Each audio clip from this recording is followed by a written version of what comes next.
Hold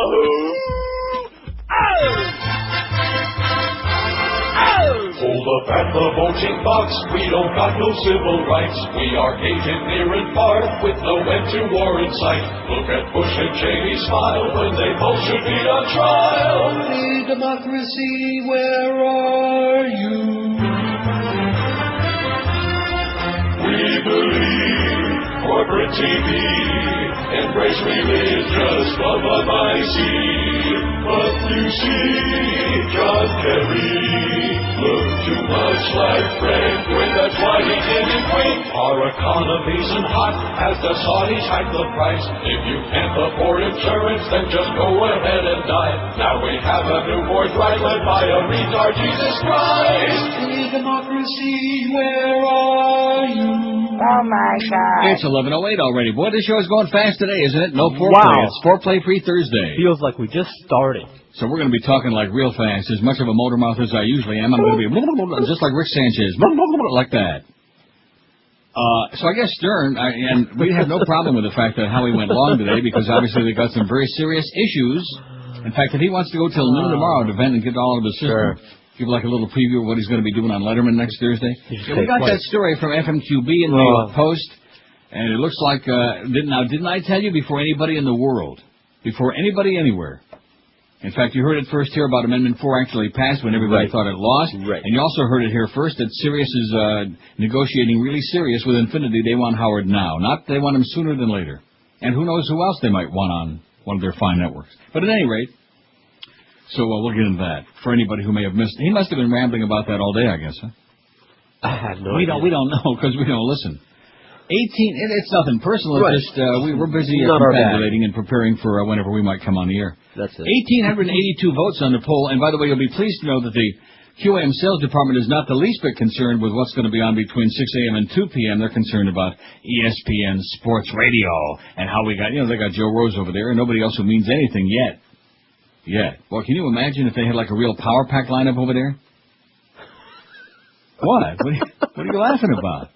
Like with Joe Rose and Hank and Mifo and UFO and Howard David. I said real power pack lineup. 1,882 votes on yesterday's poll. Now that the election's over, what I want most from the Neil Rogers Show is, that's our second poll today. What did we do the first one yesterday? Oh, you want me to remember it yesterday? I forgot already. What I want most from the Neil Rogers Show is, it's fine the way it is, just fine. Oh, we're fine. Which was a late edition, but boy, that zoomed to the top. Isn't that great that they're just licky, it feels so good. 591 votes, one hands down. 31.4% of the audience say it's just fine right now, which is that's really uplifting, because generally speaking, the South Florida audience are very, crotchety and moody and belly aching and, we don't like this, very hard to please. But that's pretty good. Back to fun and games, 4:43. We'll give it our best shot, even though we can't play any of the fun stuff anymore. We can't make any fart sounds. We can do an occasional raspberry. See, that was like a real light one. Right. More politics, 203. More politics. Like what? Did I mention Arafart's dead again? Anything but politics, 201. More crazy callers, also 201. How could that be? So take a look at that. More politics, 203, and anything but politics, 201. So did we learn anything from this poll? No, but it was a great poll. More bedtime stories, 145. I bet you Miguel's not too happy about that. But what does he know? He didn't like Magnolia. He didn't see it. No callers, 51. Fewer callers, 18. No, and the most amazing thing to me, this is shocking. No more bedtime stories. These are the last two. Only 16, and fewer bedtime stories, only 13. Only 20 out of nearly 2,000 people said, enough with reading all that stuff on the air, huh? Told me what? That they're good. Yeah, but if the top two categories are, find a way it is. I read a lot of stuff. That's right. Back to fun and games. I don't know. They're all over the place. You can't please everybody all the time. Okay, we just do the best we can to please a small slice, Nothing like a small slice, especially if it's carb-free. Wonder whatever happened to that joint. Oh, we got so many stories in so little time, We do have little time today. I'm talking just generally speaking, so little time. Sometimes I feel that life is passing me by. 12 minutes after 11, already a first break. How do you like that? Thanks a lot, Howie and Robin and all of our good friends here in New York. That's right. Got the story from FMQB in the New York Post for anybody who missed the Stern Show, and then those people who don't listen to the Stern Show, and those who don't care anyway, but they will care about this stuff because it's kind of interesting, right. And who knows how it might affect the entire radio landscape. And we got 5 copies of that story about Private Ryan already. We got the Saving Private Ryan story, okay? I got about 80 different versions of it, which the best one is USA Today, which you don't have to keep faxing it. We got it. In fact, I'll use that one first just to try to make you understand. I mean, how could I miss a story that big? Right. I mean, occasionally you can't get everything, but, you know, give us a little bit of credit, okay? Not much. Scouring the Internet to bring you the very latest and greatest. How about that Catherine Harris story? Oh, boy. What's that? I don't know. No.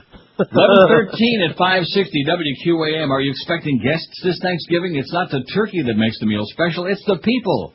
Make sure your guests sleep just as comfortably as you do by calling Dial a Mattress, our good close personal friends at 1-800-Mattress. Whether they plan weeks in advance or just show up knocking on your door without warning like in that Hoo-Ha movie, you can get them just the right mattress on the very same day. Now, when you call 1-800-Mattress, you'll save an additional 20% on select models while supplies last. And you can choose from the top names in the business, because they've got them all. Sealy, Serta, Simmons, King, Coral, Stearns, Bananas, Foster, and even Tempur-Pedic. When you call 1-800-Mattress, you'll get same-day delivery, and like always, you still pick the date and time for delivery, any 2-hour window to fit your schedule when you want them, and they'll actually show up. They're mighty proud of their 99.7 on-time performance. In fact, Dial a Mattress is ranked #1 in the world in customer satisfaction. They're so good, they won the 2004 Better Business Bureau Local Torch of Excellence Award. Everybody around QAM, including yours truly, has been using Dial a Mattress for a long time because you got to be a fool to waste all that time, money, and effort in the bedding and department stores and get ripped off when you can just sit there on your fat ass and make that one easy call for you and your holiday guests, too. Take care of them. 1-800-Mattress. You can get more info on their great website, mattress.com. But if you make that call right now, they'll be knocking on your door whenever you want as soon as today. 1-800-MATTRES. The Howard Stern Show. Neil Rogers, mornings and weekdays. And sports around the clock. 560 QAM. Hey, it's Howard. Howard Sperm. Hello, I'm John Kerry. And when I'm president, I'll make life better for all Americans, including Dick Cheney's gay daughter, Mary. I will fight for your health care rights, whether you're single, married, or gay, like Dick Cheney's daughter, Mary. I will work to eliminate the deficit, because taxpayers, like Dick Cheney's gay daughter, Mary, deserve better. And so, on November 2nd, make your preference clear and vote for me, John Kerry. I'm John Kerry. And I approve Dick Cheney's gay daughter, Mary. Oh, not that Bulldog daughter, Mary, that one? That the one that consorts with them people at Coors? Hey, by the way, Pete Coors lost that election out there in Colorado for U.S. Senate, and that's the good news. There wasn't much good news for living and breathing people with an IQ bigger than their thumbnail, but that was one great piece of news, because he's a real rabid right-wing piece of turd. Pete Coors. And a moron on top of it. You ever see him debate Salazar on TV? No. I mean, when he came on and said to Tim Russert, like that, I thought, oh, wow, he must know Greg Reed. Anyway, it's 11:18 at 560 WQAM. It's a great Thursday, man. I don't know why I feel so good. Maybe it's because I lost an ounce or two, you know, down to 190. Could be. You wait till I get to 170, boy, then I'm going to be dangerous. Uh-oh. And fast. Of course, it all depends on where we're going to be working then. Mad Dog at 2, the Humper at 4. That's Henry Goldberg. You got Hurricane Hotline at 7. You got the Beast at 9. How do you like that? No extra charge for the Beast. And Ed Kaplan at 10. That's our lineup. It says again on the thing here, Jim Adage at Publix tomorrow. Are they just having fun with us, or is that for real? Because they said that last week, and then it turned out he was at Hooters. I don't know. I mean, when you think about Hooters, don't you generally think about Publix in the same breath? Public Hooters. In the same breath? Well, speaking of that, our beaded curtain today. See, look at this. It's already 20 after 11, and we're just getting around to this stuff. This is great. Yeah, before you know it, it'll be noon, and before you know it after that, it'll be like 1:30, and then bye-bye. All right. Jill Ann Spaulding. No relation, of course, to Alan Spaulding from The Guiding Light and the entire Spaulding family, which I noticed that Philip has gone off the deep end again. I don't watch that show, but just little snippets, little bits and pieces before I watch Passions, and boy, that show is, everybody's just going, like that. Just losing it. Jill Ann Spaulding, a former Playboy model, she's lifted the lid on seedy sex secrets of porn king Hugh Hefner. How do you like that? Oh, my God. The stunning blonde revealed how 80-year-old Hefner, founder of the Playboy empire, holds twice-weekly pink pajama parties in his famous mansion. Is that like a surprise? Must be. But these are no innocent girly sleepovers. These are sordid orgies in which Hefner's harems of girls have to pleasure their master. He's 80, and I wonder, they'd probably kind of like space it out, I would think. Jill Ann 32 said, I expected some strange things to happen there, but never in my wildest dreams could I have imagined how weird it was. And she's got a book, of course, that she's peddling. I don't know what the name of the book is. I could look it up again, but who cares? Huh? Right. Do you care? No. Is anybody in this audience going to go buy the book? No. No. So there you go. Jill Ann Spalding. Hey, I didn't even see the picture yet. Well, I saw the pictures on her on one of her many websites, and boy, oh boy, those can't possibly be real. I mean, maybe a little tiny part of them is real, but those things are like watermelons. Okay, let's take a look. You see what I'm saying? Take a look at that. Oh my. There are objects in space, in outer space, flying around smaller than that. Oh, my God. Oh, so there she is in all her splendor, Jill Ann Spalding, whoever the hell she is. Okay, let's get to the story that they're evidently all whipped up about. How many copies of that story About 30, man. have we already had and we're not even starting yet? About Saving Private Ryan? This should tell you what's going on in your America. I tried to tell you folks, but you wouldn't listen to me. No, you won't listen to old Neil. Arafat's dead, by the way. And Catherine Harris. Oh, you don't want to hear about her. TV stations cancel Saving Private Ryan, which has already been on, by the way, a couple of times without any to do, but that was before the big breast flap, you know, before America came to its senses and decided to march 50 to 100 years back in time. Many ABC affiliates around the country have announced that they will not take part in the network's Veterans Day airing tonight of Saving Private Ryan, saying the acclaimed film's violence and language could draw sanctions from the FCC. You bunch of spineless, coward bastards, you. That is absolutely unacceptable and believable, right? The decisions mark a twist in the conflict over the aggressive stand the FCC has taken against obscenity and profanity since Janet Jackson flashed the world a little tiny bit of booby during the last Super Bowl halftime show back in February. Steven Spielberg's Oscar win. I mean, you talk about a country that's in the dark ages, man, about a bunch of people. You talk about moral values while we're butchering up innocent people and little kids over there in Iraq based on a pack of lies. That sounds like moral values to me. You butchers, you maniacs with blood on your hands. But anyway. See, words kill, don't forget that. Right. And boobies. Bombs are fine, you know, a bomb for freedom. Missiles, bombs, grenades, things like that, for freedom. But words, oh, they're dangerous. Steven Spielberg's Oscar-winning movie aired on ABC with relatively little controversy in 2001 and 2, but station owners, including several in large markets, are unnerved that airing it tonight could bring federal punishment. The film includes a violent depiction of the D-Day invasion and profanity. Profanity? Oh, my God. No. Well, in that case, them. It would clearly have been our preference to run the movie. We think it's patriotic, an artistic tribute to our fighting forces. Ray Cole, president of Citadel Communications, told AP Radio the company owns a station in Des Moines, Sioux City, and Lincoln, Nebraska. Other stations choosing to replace the movie with other programming include, and wait till you hear where these markets are generally, okay? WSB-TV in Atlanta. Got it? Got it. WFAA-TV of Dallas. WGNO-TV of New Orleans. WCPO of right-wing Cincinnati. WSYX of Columbus, Ohio. WISN-TV of Milwaukee, where they have a lot of Nazis. WSOC in Charlotte, North Carolina. WVEC and MEUR of Manchester, New Hampshire. WHAS of Louisville. TV, that is. WHAS Radio. Bill Bailey used to be on there in WHAS. Anyway, KVUE of Austin, Texas. They're owned by a variety of companies, including Cox Television, Tribune Broadcasting, Hearst Argyle TV, Bellow Corp., and Sinclair Broadcast Group. Sinclair Broadcast Group. They're sure not going to put some pornographic flick on her like that commie pinko garbage propaganda. We regret that the FCC, given its current timidity in dealing in this area, would not grant an advance waiver, which would have allowed stations like ours to run it without any question or concern, Cole said. In a statement on WSB-TV's website, the Atlanta station's Vice President and General Manager Greg Stone cited a March ruling in which the FCC said an expletive uttered by rock star Bono during NBC's live airing of the 2003 Golden Globe Awards was both indecent and profane. See, what they don't understand is it's not a work of art. It's a motion picture. It's a work of art. It's in there as part of the context of the movie. Right. As opposed to somebody just coming on like Bono and blurting out, which that's, ridiculous that they should have found that too. The agency made it clear then that virtually any use of the F word, which is used repeatedly in Saving Private Ryan, was inappropriate for over-the-air radio and television. They didn't say anything about satellite yet. The Bono case reversed years of prior policy that the context of language matters, Stone said. He added that broadcasters could not get any clarification from the FCC on whether the movie violates the standard. See, they won't tell you.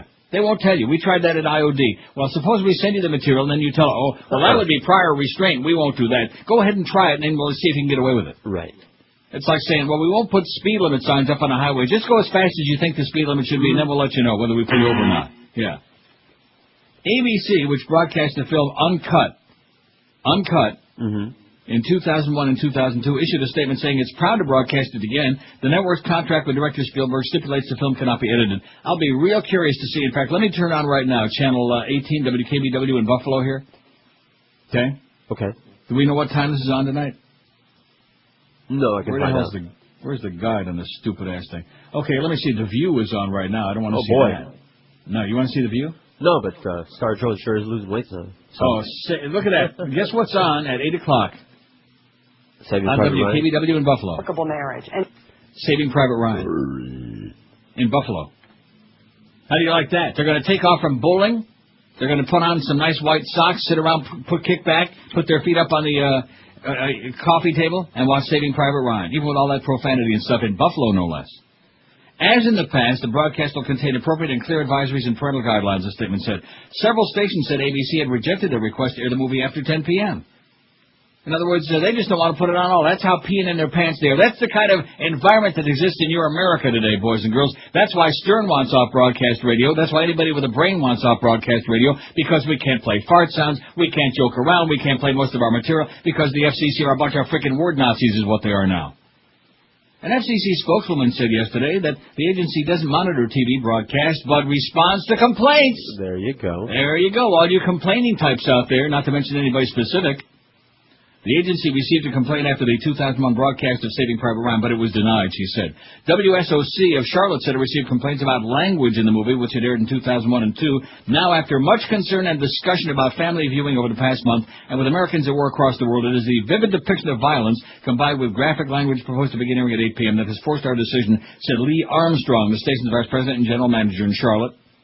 ABC has told its affiliates it would cover any fines, but Cole of Citadel said the network could not protect its affiliates against other FCC sanctions, yada, yada, yada. The word police will get you, baby. You're listening to Neil They're Rogers. after you. When in doubt, leave it out. On 560 QAM.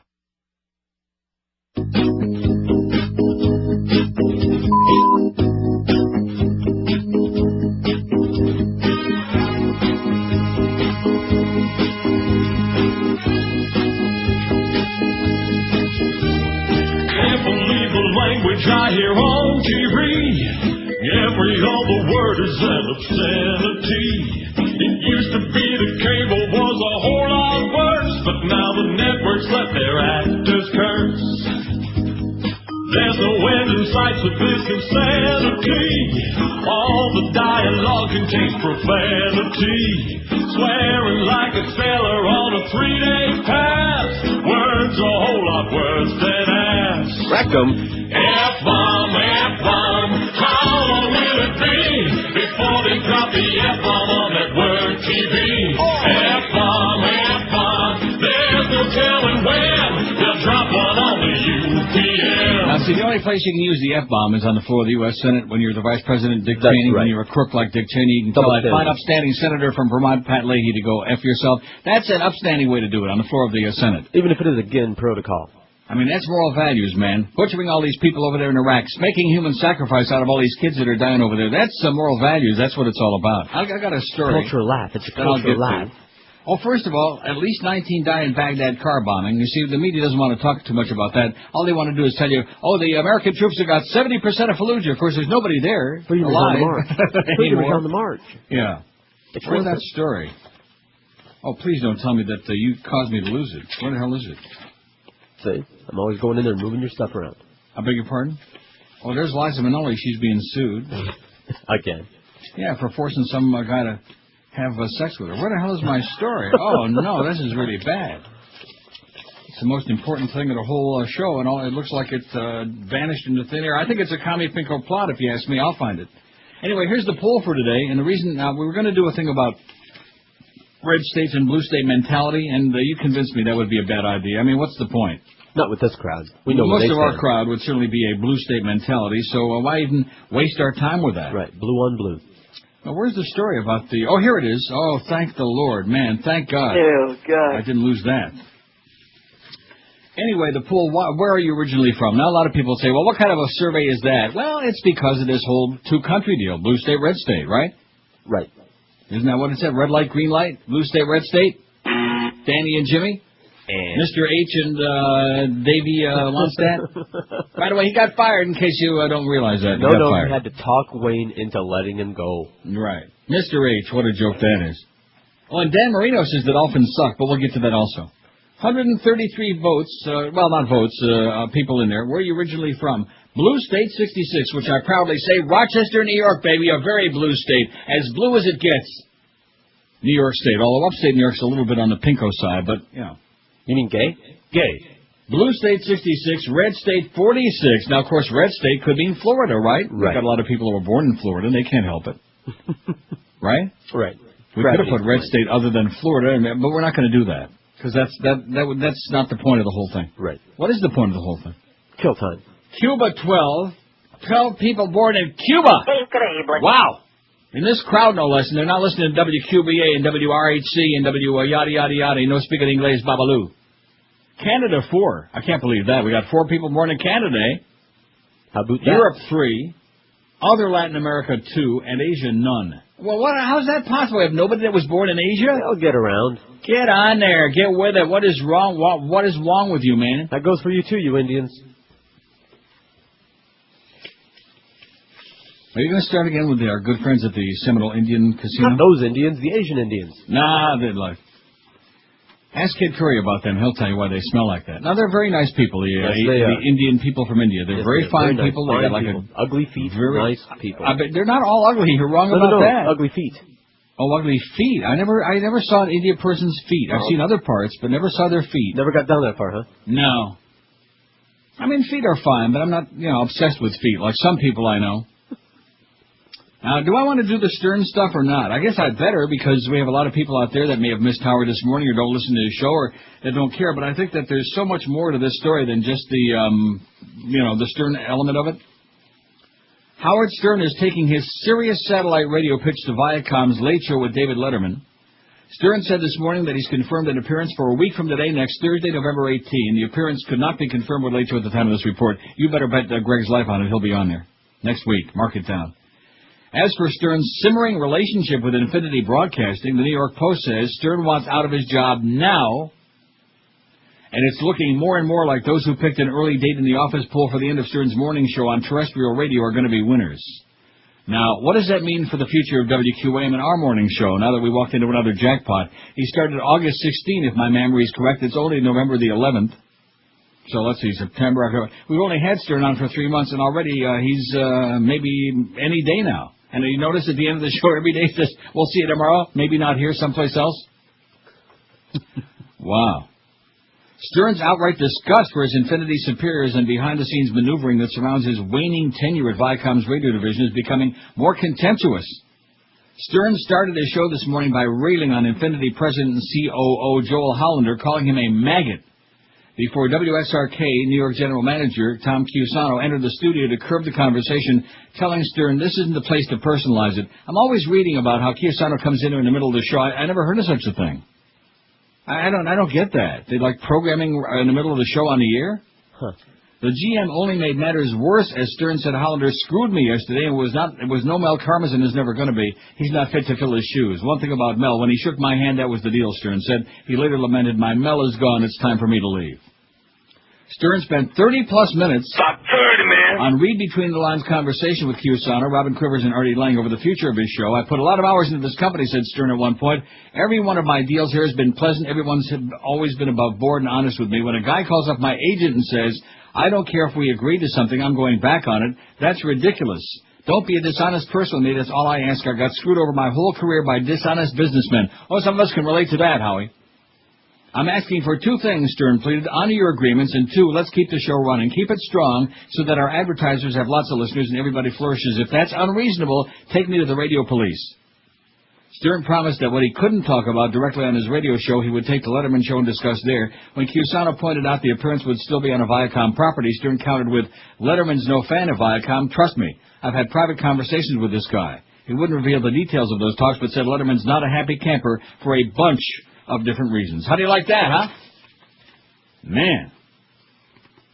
It says, Stern is worth as much as $100 million to Infinity, but the company recently made it clear that it considers him only a small part of the Viacom media empire. Infinity and Sirius declined comment, although Sirius CEO Joe Clayton told analysts last month that a Stern contract buyout is indeed a possibility. How do you like that? He said, Howard said he's being peppered by legal letters and threats from Viacom lawyers and elsewhere around the country. His show is being heavily censored by Infinity, Viacom's radio unit, and of course by the Dump Button Fury. Jimmy Kimmel wrote me that they're trashing the show in L.A., cutting pieces out and putting in more commercials than ever. He said, I'm like, dude, I'm out of here, so let them do whatever they want. Isn't that incredible? Yeah. He says, you want to pay me off? Let me know. You don't want to pay me off? I'm here for the duration. That's what he said. So a whole big contretemps, like I told you first here originally, that Sirius is talking very serious to Infinity about buying him out. And, of course, from our standpoint, our perspective at QAM, what do we do then? Huh? As once more we'd have egg on our puss. My God almighty. Now, why do you have to see it that way? Well, in fact, you know who we could put on in the morning? Absolutely. Who'd fit in perfectly with all that egg on her face? How about omelet? You're listening to Neil Rogers, exclusively And toast. on 560 QAM. Sure is dumb, and Dave Wanstead is dumbfounded. Daddy, will you read me a story? Ask your mother, bitch. Mommy, can Daddy read me a story? What do you think I'm doing here, you idiot? Did you grow up on a sitcom or something? Family, isn't it about time you left? This message brought to you by the Church of Latter-day Satanists. 14 till noon at 560. 14 till noon? Wow. Holy moly, Rat, man. It feels like we just got started here. Well, we could do this every day. Yeah. For a while. Oh, here's a lonely call on here. We better grab it before they change their mind. QAM. QAM. You're it. And that was our one call. I thought we were going to get a really important call on there. Maybe we just waited too long, you think? 5670560. I don't understand how come we're not getting some of the Stern people calling in and telling us he was rambling on till 11 o'clock this morning. After that story, I just read the two stories from FMQB and the New York Post. You'd think we'd be getting like a little spy report, a little bit of action, wouldn't you? Maybe we just don't have any crossover. Pound 560 on the Verizon and Singular wireless lines. WQAM, hello. Yeah, hey, Neil. Mo's not going to be on today for Jim, is he? No, next Wednesday. Because he was on yesterday. Who was on? Mo. Get out of here. No, I mean, it was almost like when I go to 610 to get news and I hear Rush on there. And Nobody told us about that. Are you aware that Mo was on for Mad Dog yesterday? Nope. Nobody ever told us. Yeah, well, he was on there and there was some boring interview, so I had to find something else. No, well, it says here Jim Mandich, but who the hell knows if they're not even telling us what the schedule is anymore. That's the kind of communication we're getting now. Well, at least I know next week not to tune in. Next, let me double check here just a second. Next Wednesday, oh yeah, it's actually crossed out here. It says Mo Howard David, several D's on it. Next Wednesday. Oh, okay. Well, here's a lady caller, big fan, and enjoying the show as always. Thanks. Okay, bye, Neil. See you. I'll say hi to Howie for you. 5670560, pound 560 on it, Brian. I mean, they wanted a lot more great, goofy callers on here is what they want. That was part of it, and then there were people who didn't want this, they wanted that. They want a lot. They want. That's South Florida for. We want it free, of course. They archive for those booty pictures. We want this. Make us a copy of all those funny bits and send it to our house and deliver it to our door and for free and give us a $50 bill while you're at it. Mm-hmm. WQAM, hello. You guys are gay. WQAM, hello. Hi, Sally. Toy. Okay, just because she was talking about you don't mean we need you on the air today, okay? He was on actually yesterday. I can't believe that. Absolutely. Nobody told us about it. WQAM, hello. QAM. Hi, Neil. Maybe Mo's going to to be doing Buffalo last night. Yeah. Boy. Okay, good. WQAM, hello. QAM. Yes, sir. Neil. Yeah. What's up, buddy? How you doing, Pally? Boy, I tell you, Hank Goldberg is a big fat... Okay, good. WQAM, hello. Wait, I wanted to know what he was going to say. I didn't. QAM, hello. Hey, good morning, Neil. That was Greg Reed doing a voice, by the way. Yes, sir. How are you, sir? Great. Hey, listen, Never mind. there is some good news. I used to listen to you in my office every day, and prior to the show getting censored, the one bad thing was every time you did play a fart sound, it had a certain resonance, if you could say. And my boss made me turn off your show, and I'm wondering if more listeners now could probably listen to your show in an office. That's the one good thing that came about the FCC. There's nothing worse than that with those fart sounds in your orifice, man. Right, but the one thing I do wonder, if I do have a gas problem while I'm talking to you, are you going to dump that? Well, it all depends on what you do. Okay, good luck to you, pal. 5670560. I told you we get some good people on here this hour. It's not even noon yet, although it is. Look how fast we're moving along. Right. Good golly, Miss Molly. This is great. You're right. A lot more of those long Stern shows. WQAM, hello. Hey, how's it going, Neil? All right. Great show as always. Listen, I'm calling about, you were saying that there's a good browser, Firefox, and it was for free? Firefox. Nah, they got it for, you have to buy it now. I went on the site, it was Mozilla. Mozilla? Yeah. Mozilla? Mozilla. Right, you got to buy it. You don't buy anything. I've already installed it yesterday. I've been using it, watching it, looking at it, diddling with it. Yes, it was a trial, they give you a trial period for that. Well, what, like 24 hours? I think it's probably for a couple of weeks, but yeah, you have to buy it. But thanks for how much? Around I think it was 40. 40 what?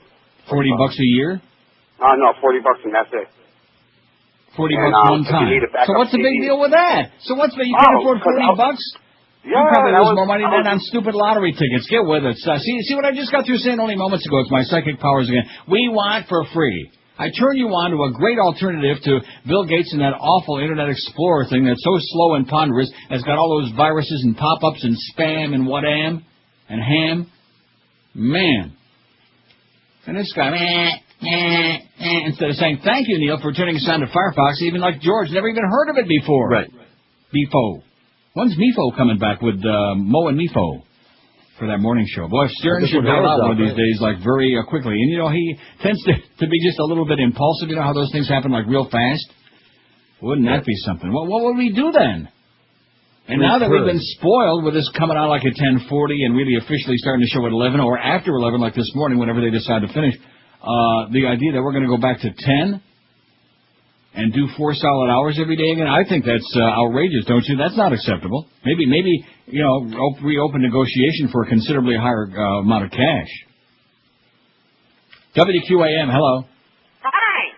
There he is. WQAM, hello. Hello, this is Mark Wilson from Surfside. Okay, good. WQAM, hello. You know, I'd like to have a conversation with them. Okay, good. WQAM, hello with yourself. QAM, hello. Hey, Neil, how's it going? All right. I had a radio accident this morning down the dial there. You know, the guy that liked to meet you at the Sawgrass Mall. Yeah. He was redoing a bit that used to play the sofa It play. could have been the Sofa King, could it? Yeah, you believe that? He played it on Monday, evidently, as we had a spy report. Like I said, he's the most, the worst rip-off artist. Shameless, totally shameless. The biggest no-talent copycat. Right. Braggart. Thinks you know, you talk about a name dropper. That's the guy. You used to talk about, drop names.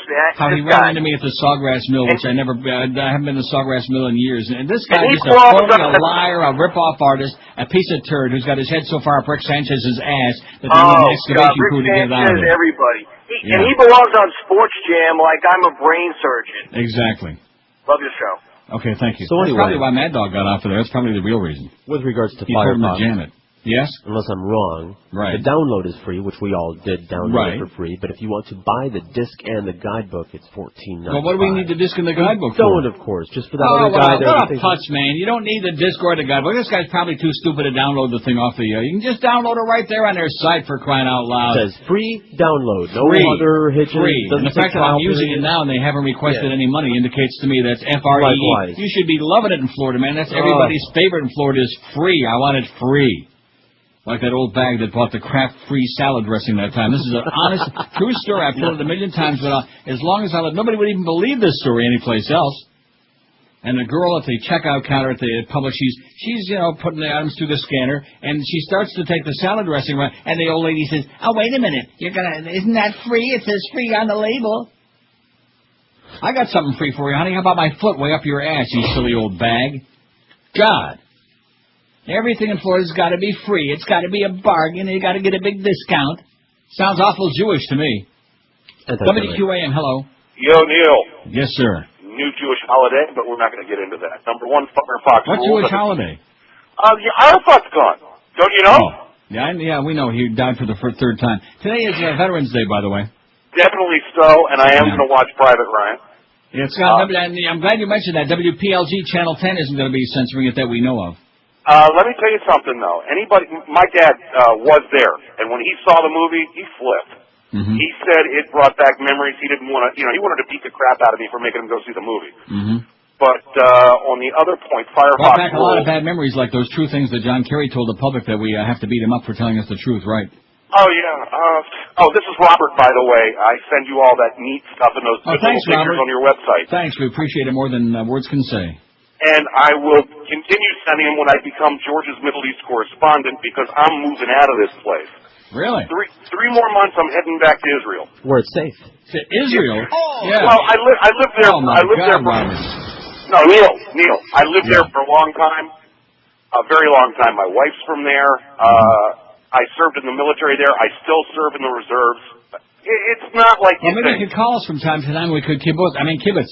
Well, that's what I'm going to do. But you know something? I'm thinking that Arafat's grave is going to have to be guarded because it's going to become a public urinal in minutes. Now, how come all the networks spent all that time showing us the flag-draped coffin of Yasser Arafat all this morning for hours and hours and hours, and yet the flag-draped coffins of our American soldiers that are coming back, we aren't allowed to see those? Well, you know something? I was watching the news today, and this morning when I woke up at 5, and they're all saying Arafat decided to stop terror in 1988. He did that in English. He sure didn't do it in Arabic. He was screaming for jihad 24/7 in Arabic. Yeah. But the only reason they're showing his coffin is because he's going to be buried in a coffin, which is not what they usually do. Mm-hmm. The only reason he's going to be in a coffin is until they bury his ass in Jerusalem. Yeah, they're going to bury him in Egypt.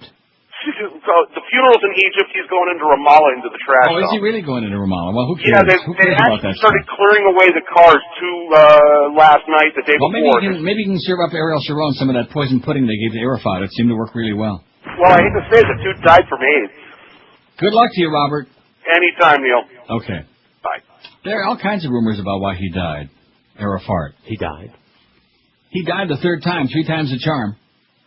Don't let me forget when we come back, hidden tragedies in Helpless City. This story will make you weep if you've got any ounce of humanity in your body whatsoever. Of course, in this crowd. Now, why did I throw the log away already? Just working ahead. I'm not doing a spot here, am I? No. I'm not? No. Well, in that case... Listening to Neil Rogers exclusively. 560 QAM. Frau Ileana Ross-Leitman, and I like scrubbing my smelly gorilla ass with soap made from Jews, and listening to the Neil Roque Comunista Hour. Your car. You love it. You need it. And you want to protect it. But how? You've tried the club. You've tried LoJack. You even put your trust in the wimpy little alarm system that came with your car. But where did it get you? Now, the answer is here with the Palestinian car alarm.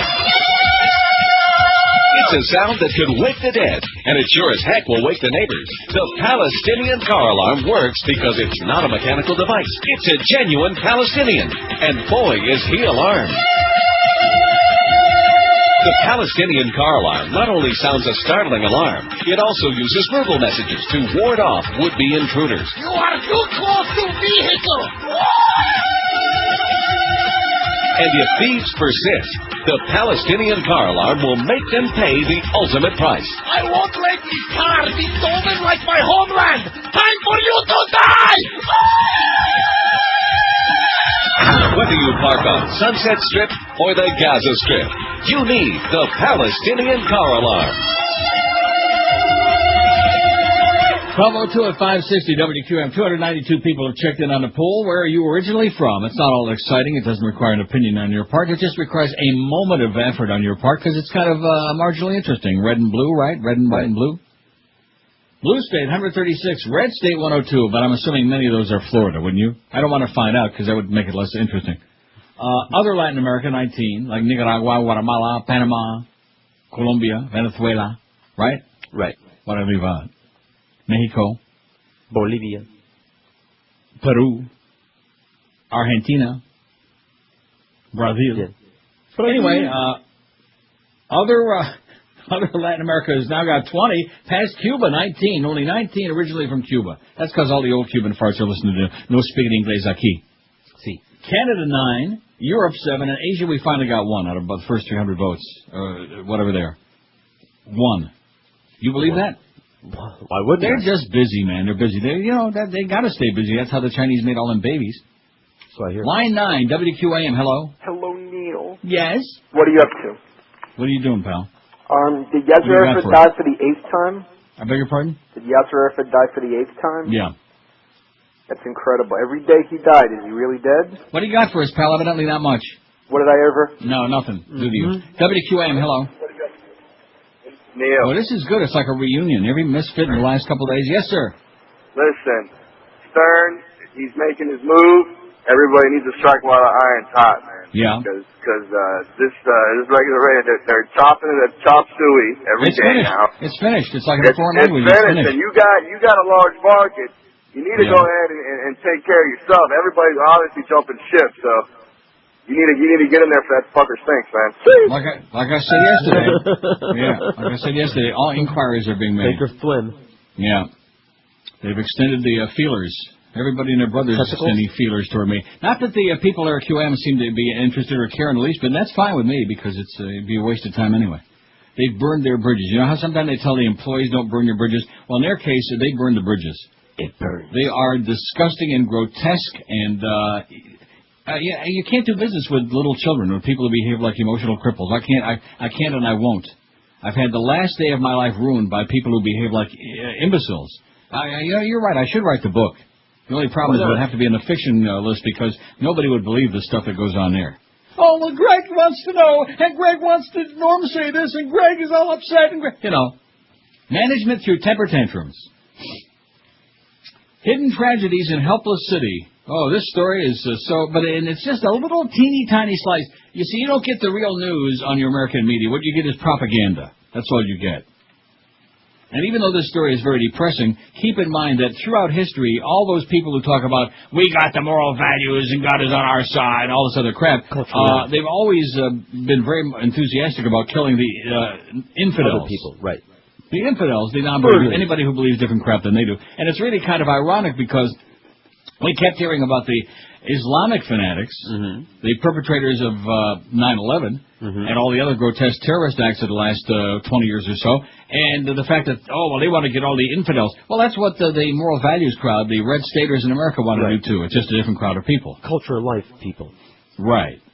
Mohammed Aboud said he watched his 9-year-old son bleed to death at their Fallujah home yesterday, unable to take him to a hospital as fighting raged in the streets and bombs rained down. My son got shrapnel in his stomach when our house was hit at dawn, but we couldn't take him for treatment, said Mr. Aboud, a teacher. We buried him in the garden because it was too dangerous to go out.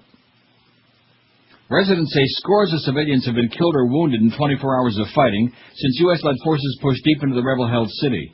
Doctors saw at least 15 dead civilians at the main clinic in Fallujah on Monday, but by yesterday there were no clinics open and no way to count casualties. U.S. and Iraqi forces seized control of the city's main hospital across the Euphrates River from Fallujah proper hours before the onslaught began. U.S. bombardments hit a clinic inside the Sunni Muslim city, killing staff and patients, residents said. U.S. military officials denied the claims because they lie a lot, and they always deny it. When U.S. forces stormed Fallujah in April, they pulled out several weeks later, partly as a result of widespread outrage at civilian casualties.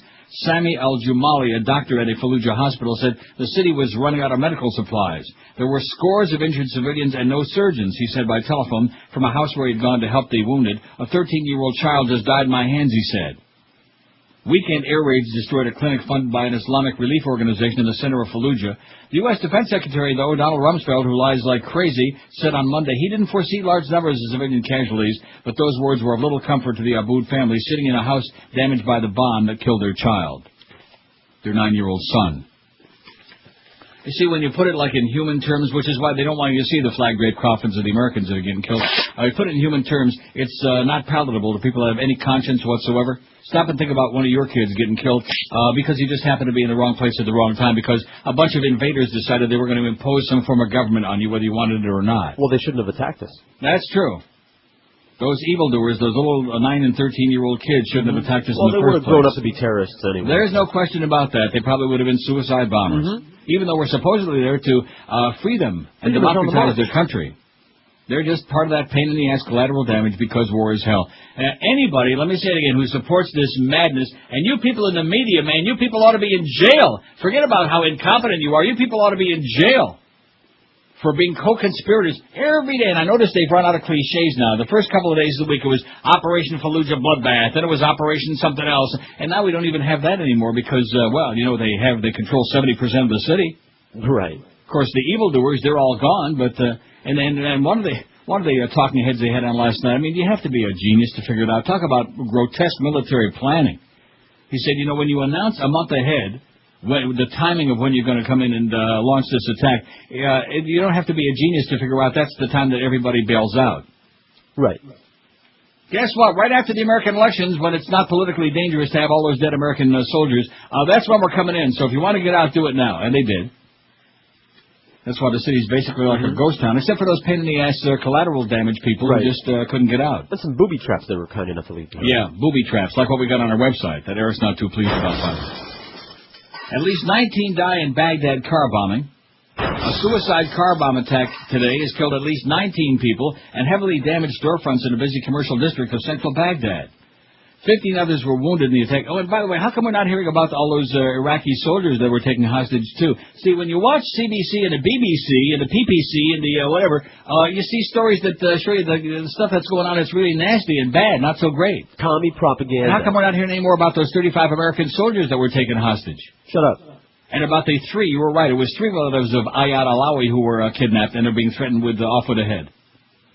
Also, 25 cars were destroyed and burned, and 20 shops and buildings were damaged in the explosion. But don't forget, everything's going very well. Oh, we're fine. Just ask Wolf Blitzkrieg, he'll tell you. Oh, there's the new slogan there on CNN, the fight for Iraq, as opposed to Operation Fallujah Bloodbath. The impact of the blast left a hole in the ground about 3 meters deep and 4 meters wide. The attack shook Al Nasser Square near Sadoun Street at 11:35 a.m., 3:30 a.m. our time this morning, in the capital's Rasafa district. Today's explosion came a day after a car bomb detonated near an emergency police patrol in eastern Baghdad. That one killed at least 7 people and wounded 3 police officers. Also, a U.S. soldier was killed and another injured Wednesday after an Army 1st Infantry Division patrol was hit by a roadside bomb near Balad, north of Baghdad. And the slaughter just goes on and on and on. I thought it was like mission accomplished, didn't you? That's right. They saw that I thought it was all over. I thought that the military phase, the fighting and dying phase, I thought that was all over with months and months ago when the president came on there with that phony baloney outfit he had, looking like a clown. Well, that's typical. And your close personal friend Doug Thompson, who writes that daily article, The Rant, on your very favorite website, Capitol Hill Blue, I'm going to read this very short column by him when we come back from the break. I don't want to do a lot of reading here today unless I want to, especially since we got a very short show today. Now that Stern is making other plans, maybe even sooner than later. Bush's goal, destroy what's left of America. See, one thing about Doug Thompson, if he really just, wouldn't be so inhibited, if he'd come out and really say what's on his mind. You're listening to Neil Rogers exclusively on 560 QAM.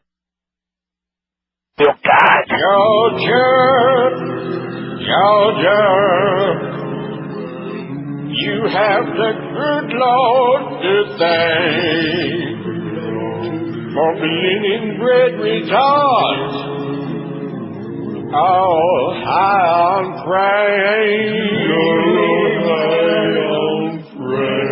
I said, Georgia,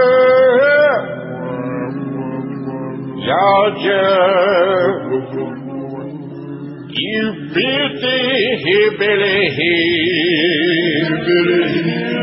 go huddle in the huddle house. And come on your grill.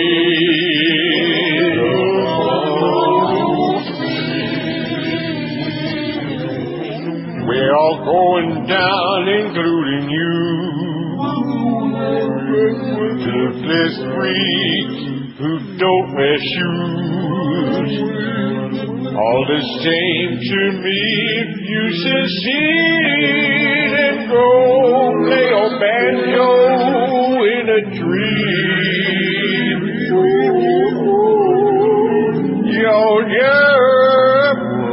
Yo, down. You lead a Christian way of life,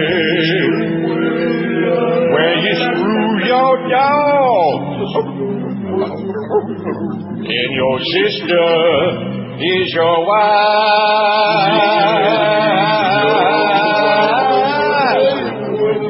You screw all your hard dogs, and your mama and sister is your wife. Hey, you talk about the Great Divide. Look at that poll of ours. Yeah. Blue State, 175. Red State, 124. Cuba, 21. Other Latin America, 22. Canada, 12, eh? Europe, 9, and Asia, 2. We got an Asian pair. All right. Doug Thompson, the rant from Capitol Hill Blues, says Bush's goal, destroy what's left of America. It's very short, right to the point. Then we'll take about 1,000 of those great calls that we know and love. That's the, huh? Oh, yeah. I'm strapping myself in for those. I'm strapping myself on. It says, for a stupid, gullible moment, I thought maybe, just maybe, George W. Bush might learn something from the division and damage he's inflicted on his nation over the last 4 years, but the lying son of a bitch hasn't learned a damn thing. He'll take the next 4 years and complete his mission of destroying what once was the greatest nation on earth.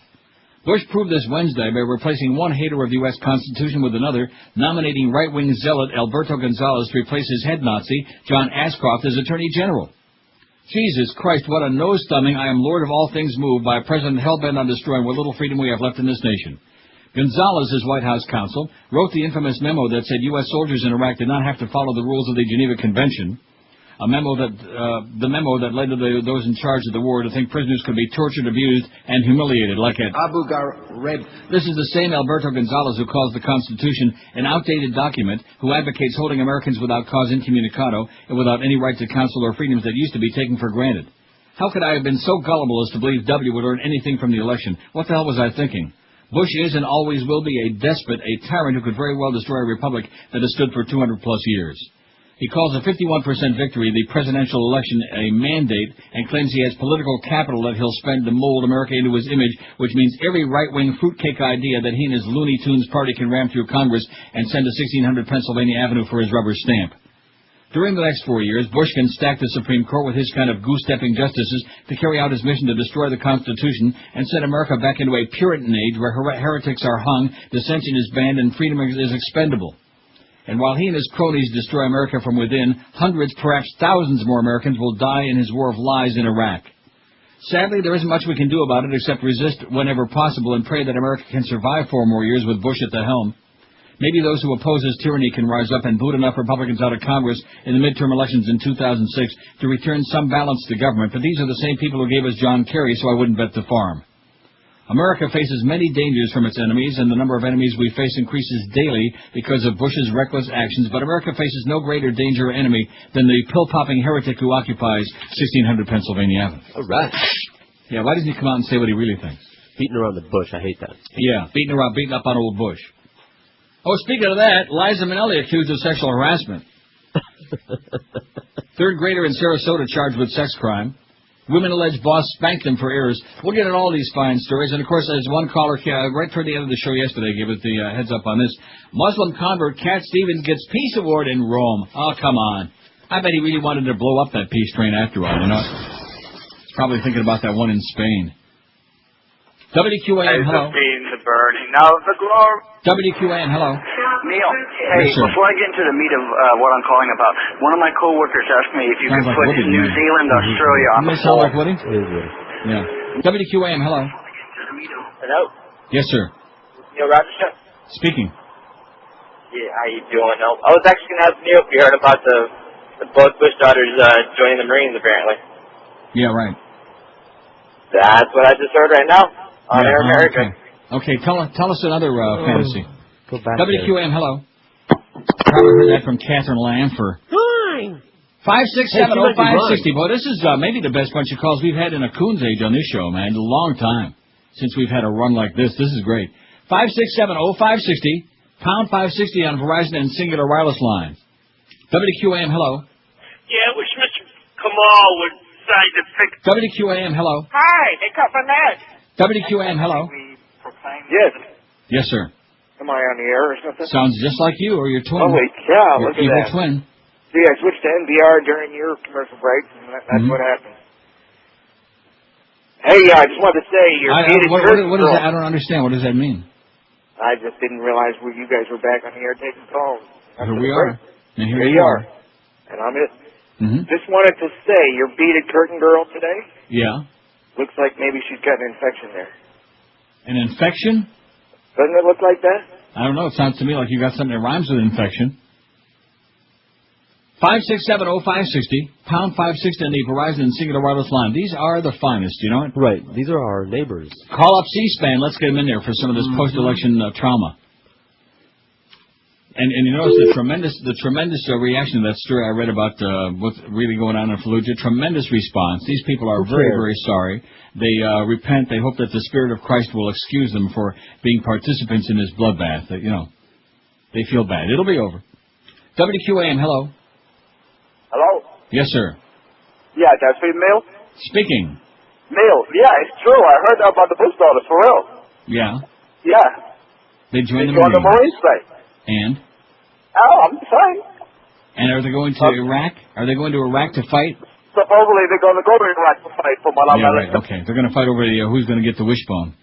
WQAM, hello. Hey, Neil. Yes, sir. I got about... Phony voice. Just relax now, okay? I'm on top of it. I can handle 40, 50,000 of these between now and 2. We have to take a lot of short calls because we have a limited amount of time today. Howard went to 11:07 this morning, in case you missed. And also a lot of response about that, too. I don't know where those people are because I'm sure he must have been ranting and raving about that serious thing most of the morning from the little drift that I picked up there toward the end, toward the ass end. WQAM, hello. Sure, Neil, what's up, man? Yes, sir. Big voice. WQAM, hello. Hey, Neil. Yes, sir.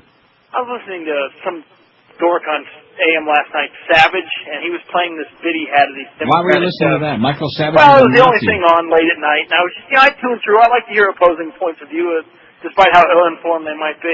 And he was playing this bit that his producer put together, all these Democratic politicians invoking the name of God, and I got disgusted. Yeah. He got so disgusted that he just vanished from the face of the earth. Neil, God! What the hell was that? I have no idea. I think they zapped you, pal. I think the talk show police just zapped you. WQAM, hello. Neil God. Yes, sir. How you doing? All right. Couple things. Hey, yesterday's beaded curtain girl, Tara Reid. What was going on with her nipple? I don't know. Squirt your mouse over it and find out. WQAM, hello. Neil. Yes, sir. That story you read about Saving Private Ryan, all those red state cities that won't carry it? Yeah. It's only the beginning, man. No, it's not the beginning. This ain't the beginning. This is just another... This is the beginning? This is just another chapter. This has been going on for several years now, even before this Bushmeister got in there. All the right-wingers are, we want to ban Tom Sawyer and Huckleberry Finn and taking textbooks out of school because in Texas, the sex education class, they barely even mention contraception in there. Because that's evil, man. That's bad. And the Catholic Church don't like it. And then we got that whole thing in Georgia there, in Conyers, Georgia, and he says this is just the beginning? And finding people. See, this is the chilling effect that it has when you have a government agency that just has carte blanche to do whatever. They just make it up as they go along. Oh, you showed a nipple for a 19th of a second. We're going to fine you $500,000. Based on what? Well, we just made it up because we're pissed off and America's furious about it. That's obscene. That's pornographic. The fact that all these men, women, and innocent children are getting blown to bits and all the bloodbath that's going on. That's courageous and heroic, man. That's fine. We got to get the infidels, and whatever it takes to do it, we're going to do it. In fact, I say send the Bush daughters right to the front of the line. You're listening to Neil Rogers exclusively on 560 QAM. Only in the Banana Republic, baby. Only in Miami.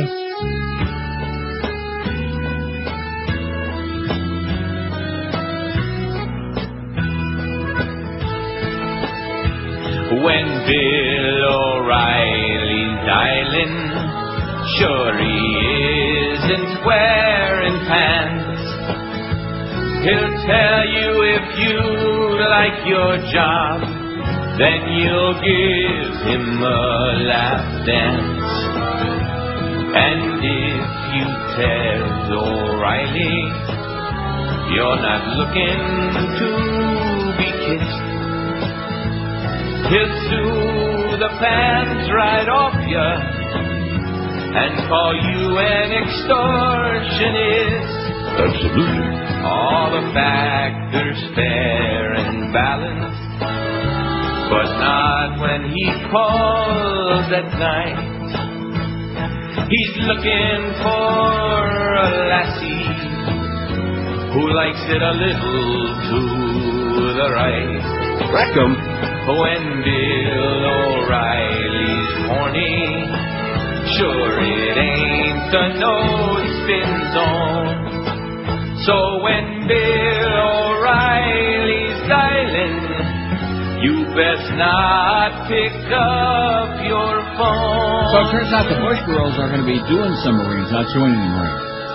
Okay. Call 31 at 560 WQAM. Liza Minnelli accused of sexual harassment. The former bodyguard and chauffeur to Liza Minnelli accuses the singer of forcing him to have sex with her and is seeking more than $100 million in damages, according to court papers unsealed yesterday. According to a 6-page... I can't believe that Mo was on yesterday. Nobody told us about it. Don't you think the least we can do is give the audience advance warning? It's the least. According to a 6-page complaint filed in Manhattan Supreme Court, Mohammed Sumaya said that without his consent, he was forced to have sexual relations with Minnelli. $100 million sounds like a minimum. Can you even begin to imagine that? I don't want to. Maybe 50 years ago. I believe that she's probably a maggot magnet. Ooh. He said he finally succumbed to her advances after many repeated attempts and has evidence of a relationship, but offered no details in his complaint. A spokesman for Minnelli was not immediately available for comment on the latest charges to surface publicly in a civil suit that was filed against the entertainer last month by Sumaya, who also claims he was beaten by Minnelli and subjected to her rages. In an affidavit November 3 that was also unsealed yesterday, Minnelli said she'll vigorously defend herself against the charges and says Sumaya has caused her a great deal of personal distress and pain by violating a confidentiality agreement he had signed. Her affidavit didn't address the allegations made by Sumaya about being forced to have sexual relations with her. He was hired by Minnelli in '94 as her personal bodyguard and assistant and paid an annual salary of a mere $238,000. He wants $50 million from Minnelli for her intentional assault and battery, another $50 million for sexual harassment, and $89,000 in back wages. In his complaint, he said throughout his employment, Minnelli hit and assaulted him repeatedly, but fearing loss of his lucrative job, he tolerated her violent outbursts. Minnelli's estranged husband, David Jest, is suing her for $10 million also, claiming the singer beat him during drunken rages. Minnelli's denied beating him and countersued, claiming he cheated her out more than $2 million. Boy, she's got some real problems, Eliza. Wow, man, oh man. See, I'm kind of torn because I got a whole bunch of good stuff here, and they want these bedtime stories, but they also want more crazy calls, you know. I'll tell you one thing, we sure didn't waste any time, did we? No. You tell us you want it, and will you get it? 567-0560. Pound 560 on a Verizon Singular Wireless line. We had that one lady call in very, very early on. I think that'll be it. Don't you? Probably. Yeah. WQAM, hello. Hi, Neil? Yes, sir. Neil, yeah, just want to recommend a great book that should be reread by everybody about this theocracy that we're into right now, and that's The Handmaid's Tale by Margaret Atwood. Mm-hmm. Either read the book or rent the movie. Okay. Very relevant. The whole theocracy in that book was precipitated by an attack by Muslim extremists. Wow. You know how prophetic it was. Sounds like something out of that PNAC manual, yeah. There you go. And another great book, It Can't Happen Here by Sinclair Lewis, is written in the 30s about the rise of American fascism. Both novels, both great books. And you may want to make that a poll question one day. What book or movie best represents our current political climate, 1984? One of those. It'd be interesting to see what people think. Or how about Saving Private Ryan? Yeah, there you go. Okay. Thanks I'll pray for you, Pally. Thanks. Thanks. Okay. Saving Private Ryan, Huckleberry Finn, Tom Sawyer, all of these things, man. Evolution, all of these commie pinko plots, all of the Satanistic garbage, man. We got to get back to God. That's what we have to do. Get back to the Lord. Get back to all that mumbo jumbo in the Bible, of course, all depending on which Bible you happen to be squeezing at the moment, right? You got to get back to all them trappings and crappings, man, the robes and the miters and the rosary beads and the wafers and the crucifixes and all of this crap, all this nonsense, all of this silly-ass Stone Age garbage by the Flat Earth Society that people are killing each other over now like they have been since they first made any of this crap up. God almighty.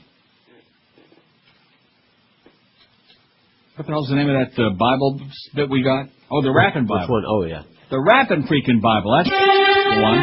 And then the Lord said, Let there be light. And lo, there was light. From the same people who brought you the much-beloved Talking Bible comes a new 10-volume set, brilliantly updated for the 80s. Yes, it's the Rapping Bible. There was dark everywhere. Then the man said, light, and the light was there. He said, I've done good, there's no doubt. On the seventh day, he just chilled out. Genesis, beginning of that, beginning of this. Finally, the good book is there, and his word is not there. Check it out. There's a town called Sodom and Gomorrah. Everybody partied like no tomorrow. God looked down, said, not my fault. Don't look back or you turn to salt. Lot's wife took a peek, started to freak. The cow came up and licked her cheek. Take a lick, y'all, of a cheek, y'all. Imagine all the Psalms, all the parables, every sacred biblical word interpreted by the finest sucker MCs of all time. Genesis! Exodus! The Rapping Bible, making his word fresh again. 24 till 1 at 560 WQM. My schedule says Min Jandich at 2 o'clock, so if it's Mo, Howard, David, or somebody else, don't blame us. Right. We're just going by the schedule. Of course, they're not giving us much information anymore because we're bad people and we're like, soon we'll be on the outside. Third grader in Sarasota charged, well, of course, I'm already on the outside and very pleased about it. Third grader in Sarasota charged with sex crime. This is America for you again, boys and girls. A 9-year-old boy was arrested in Tampa. Well, actually, yeah, in Tampa. After he lifted a female classmate's skirt and touched her, authorities said. He was arrested. Mm-hmm. The boy, a third grader at Booker Elementary School, was released to his parents after being booked Monday at the Sarasota County Jail on charges of lewd and lascivious molestation. So I guess it was in Sarasota, but it says the 8 lines Tampa, because it's within like 50 miles. School principal Gwendolyn Rigel said the boy had been suspended before because of a pattern of repeated acts that are sexual in nature. He's just horny, honey. He was accused of touching the girl, who's also 9, as they rode home Friday in a school bus. This week, the boy admitted he had abused her, according to his arrest report. According to the report, the boy grabbed the girl's hands and held them behind her back in the seat. He then lifted her skirt and touched her, the report says. He also pulled her shirt up around her neck, saying, look, she's not wearing a bra, according to the report. Of course, she's 9 years old. She should have pulled his T-shirt up and said, look, he's not wearing one. In fact, look at that, he is. Potential penalties in the event the boy is found guilty include outpatient therapy, probation, juvenile commitment, and maybe the electric chair. Get old Sparky cranked up again up there in Arcadia, man. Right now it's not Arcadia, it's Stark, I'm sorry. Just because it's a felony, it doesn't mean he's going away, said Ron Haynes, an assistant state attorney. The younger the child, the less inclined we are to try a commitment program. I say fry his little ass, okay, to teach all you other horny over testosterone kids, cut the crap, right now. Right. Before you're next. Speaking of that, women allege boss spanked them for errors. Oh, you'll love where this is from, the story. Okay. Red Bank, Tennessee. One of the reddest of the red states. Man, you don't get no redder than Tennessee. Even their cheeks are red. Rectum. That's right, them's the ones.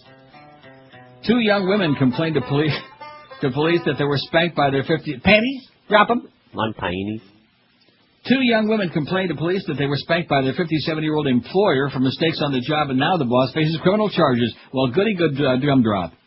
One of the women told police that on her first day at the Tasty Flavors Snowbiz, before any spanking, owner Paul Eugene Levengood made her sign a statement that said, I give Gene permission to bust my behind any way he sees fit. This is not a joke, this is an Associated Press story.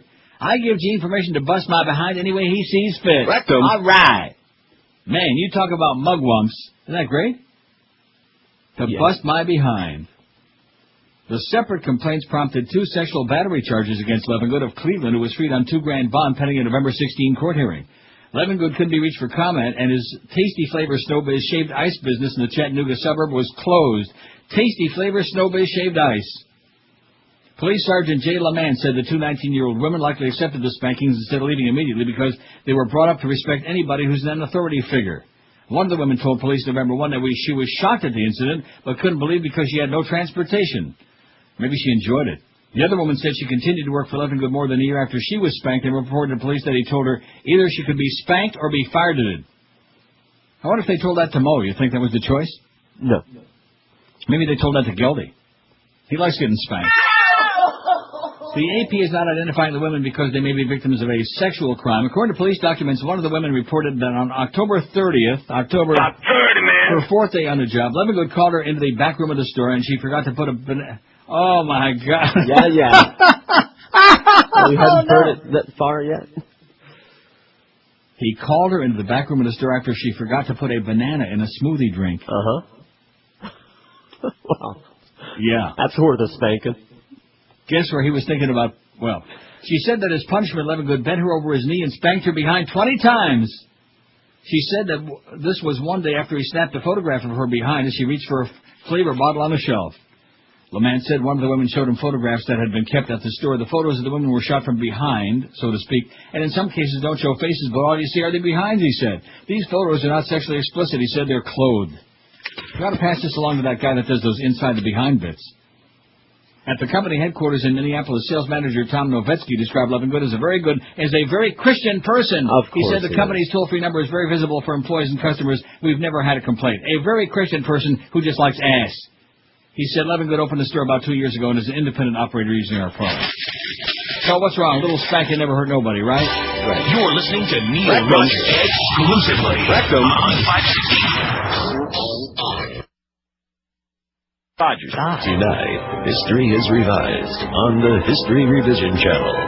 Loyal subjects bowed to him.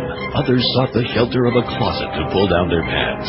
Then he came twice in judgment of the living to make them dead. When the specter of the Third Reich rose to power, the Holy Spirit of W was there. In Vietnam, the Holy Spirit of W wasn't there. When hundreds died from free Kool-Aid served by Jim Jones, the Holy Spirit of W was there. But now, with thousands of kids in Iraq getting blown into bloody chunks for another endless war of self-serving whimsy, W is here. Join host Newt Gingrich for George W. Bush, the second coming all over you again, only on the History Revision Channel. Hey, it's still not too late for lunch, man. Don't forget what they say. Nothing could be finer than to eat chinks on spadina. Now, here's a little more on that story that we had such tremendous response on, since we have a very sensitive audience who are very concerned about the inequities and grotesque things that are happening in the world. Here's just a little bit more, because I'm going to continue. See, we got like 2 shows going again. This is like the old days, back in the day, when we had the Neil Rogers show that I was doing and you were part of, and Josh maybe a little bit too when he wakes up and quits sniffing his finger. And then we had the one that the callers are doing, which is a totally whole different ball of wax. Have you ever smelled Josh's finger? Let me say it again. No, not yet. Ball of wax. Pretty good. Really? Tasty? Speaking of lunch. Fighting in Fallujah, well, I wonder if Muff had anything to do with that. Rectum. No. Aroma. Fighting in Fallujah has created a humanitarian disaster in which innocent people are dying because medical help cannot reach them, aid workers in Iraq said today. In one case, a pregnant woman and her child died in a refugee camp west of the city of Fallujah after the mother unexpectedly aborted and no doctors were on hand. An official from the Iraqi Red Crescent Society be saying. In another case, a young boy died from a snake bite that normally would have been easily treatable. From a humanitarian point of view, it's a disaster. There's no other way to describe it, she said, and if we don't do something about it soon, it's going to spread to other cities, too. About 10,000 U.S. soldiers and 2,000 Iraqi troops are fighting to wrest control of Fallujah, back from the insurgents. At least 2,200 families have fled Fallujah in recent days and are struggling to survive without enough water, food, or medicine in nearby towns and villages. Some families have fled as far as to Crete, about 150 kilometers north of Fallujah. That's like 90 miles. But the biggest concern is people in and around Fallujah itself. They can't be reached because U.S. and Iraqi forces have set up a wide cordon around the city to prevent anyone from entering and any insurgents from fleeing. It's unclear how many civilians are left in Fallujah, but U.S. military estimates 150,000, or half the entire population, have fled the city since they began shaping up for an offensive in October. The Muslim Clerics Association estimates about 60,000 people are still there, but it's unknown how they arrived at that figure. Because of the chaos, no official numbers are available or possible. Many of those who fled are with relatives and don't show up in refugee stats. Between the nightly curfew and the danger of venturing out of the streets, many are effectively trapped at home. We've asked for permission from the Americans to go into the city and help the people there, but we haven't heard anything back from them. There's no medicine, no water, no electricity. They need our help. The Red Crescent Society has teams of doctors and relief experts ready to go into each of Fallujah's districts with essential aid, but needs U.S. approval first. The U.S. military was not immediately available to comment on the AIDS agency request, but said its first priority is to defeat the rebels holed up in Fallujah. So in other words, as long as we got to take care of that first, we can't worry about these pain-in-the-ass innocent bystanders. And only 30% of the city to go. That collateral damage. An offensive was launched Monday, yada, yada, yada, furious street-to-street fighting since. Commanders say they're doing everything they can to minimize civilian losses, but it's not always possible. And then they got the piece about the 9-year-old boy after the shrapnel who died hours later of blood loss and was buried in the garden of the family home. The International Committee of the Red Cross says there are thousands of elderly and women and children who've had no food or water for days. At least 20,000 have gathered in the town of Saklawiya, south of Fallujah.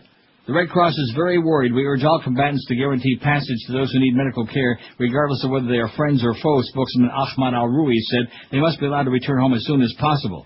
Aid workers say there are still hundreds of families left in the city, which has been pummeled by sustained aerial bombardment and artillery fire in recent days. We know of at least 157 families inside Fallujah who need our help. For some, it's already too late. One mother and her 3 daughters had intended to flee, but their home was hit by a bombardment earlier this week, and all of them died. Neighbors who escaped told aid workers. So we got all kinds of people just dying over there, and, that'll teach them, I guess. That'll teach them to trust those Americans. Oh, and speaking of that, former Soviet President Mikhail Gorbachev presented singer-songwriter Yusuf Islam, formerly known as Cat Stevens, with the Peace Prize 2 months after he was refused entry into the United States on national security grounds. How do you like that? Huh? Mm-hmm. Anybody who sings a song called Peace Train's got to be really dangerous the way I'm looking at it. Killer. The Man for Peace 2004 prize was presented at a ceremony in Rome City Hall, marking the opening of the 5th World Nobel Summit, an annual gathering of Nobel Peace laureates led by Gorbachev, who won the prize himself in 1990. This isn't in Rome, New York, by the way, or Rome, Georgia. This is in Rome, Italy. The award is given annually to distinguished personage of culture and entertainment for peace messages, fraternity, and integration between nations. The 57-year-old singer said rock and roll had contributed to the development of society in the strangest ways, expressing the necessity to abolish taboos and to move forward, but also in giving young people the possibility to express their hopes and weaknesses. For me, it was a way of expressing my ideals for a better world, added the singer, best known for his mellow 1970 hits such as Morning is Broken, Wild World, and Peace Train. Oh, my God. The birth of the Muslim faith in 1977. That's right. Hop on that Peace Train, baby. We want a piece of Iraq and a piece of Iran and a piece of this and a piece of ass. And a piece of honey. Right. Gorbachev used the occasion to call on fellow Nobel Peace laureates present in Rome to write a letter to all the other Nobel winners in order to propose initiatives which can facilitate the process of world peace. Islam was recognized for his charity, Small Kindness, which works to alleviate the suffering of children and their parents in countries hit by war, and has so far assisted thousands of people in Kosovo, Bosnia, Albania, Montenegro, and Iraq. A previous winner of the Man for Peace Award was Italian actor and filmmaker Roberto Benigni for his film Life is Beautiful. Islam was deported from the U.S. last September after being denied entry on security grounds and released without charge. He was traveling to the U.S. Capitol when his flight was diverted to Bangor, Maine, a fate worse than death, where he was detained before being transferred later to Washington for his flight back to his native Britain, because it was a good dog and pony show. We can't get Osama Yamama. We can't get al-Zawahiri. We can't get Mullah Omar, right? We got the cat, Huh? We got the cat. And we certainly can't get that al-Zarqawi guy who keeps moving around every time we announce to him, hey, we're going to come and get you. And for some strange reason, he keeps hightailing it out there. We can't get any of them. But we got Cat Stevens. Oh! All right.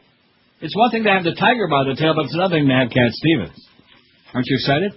American Schaefer because of it. Right. Look at that poll, man, the survey. Which one of these are you? Where were you born? Where are you from? What are you doing here? You got any ID? Where are you from? Who's your kin? Yeah, that's right. Who's your daddy? 494 people on there. Blue State 236, Red State 175. That's pretty even, Steven, man. I bet you a lot of those are Florida, though, huh? Mm-hmm. We can only pray that they're not like Mississippi and Louisiana and Georgia. I bet you we got one or two from Antry. Eh? Well, I think we heard from them already today. Cuba 25, other Latin America. About 30, man. 30. Canada 13, Europe 11, and Asia 4. We got 4 Asians out there. WQAM, hello.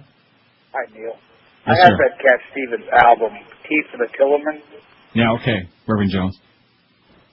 WQAM, hello.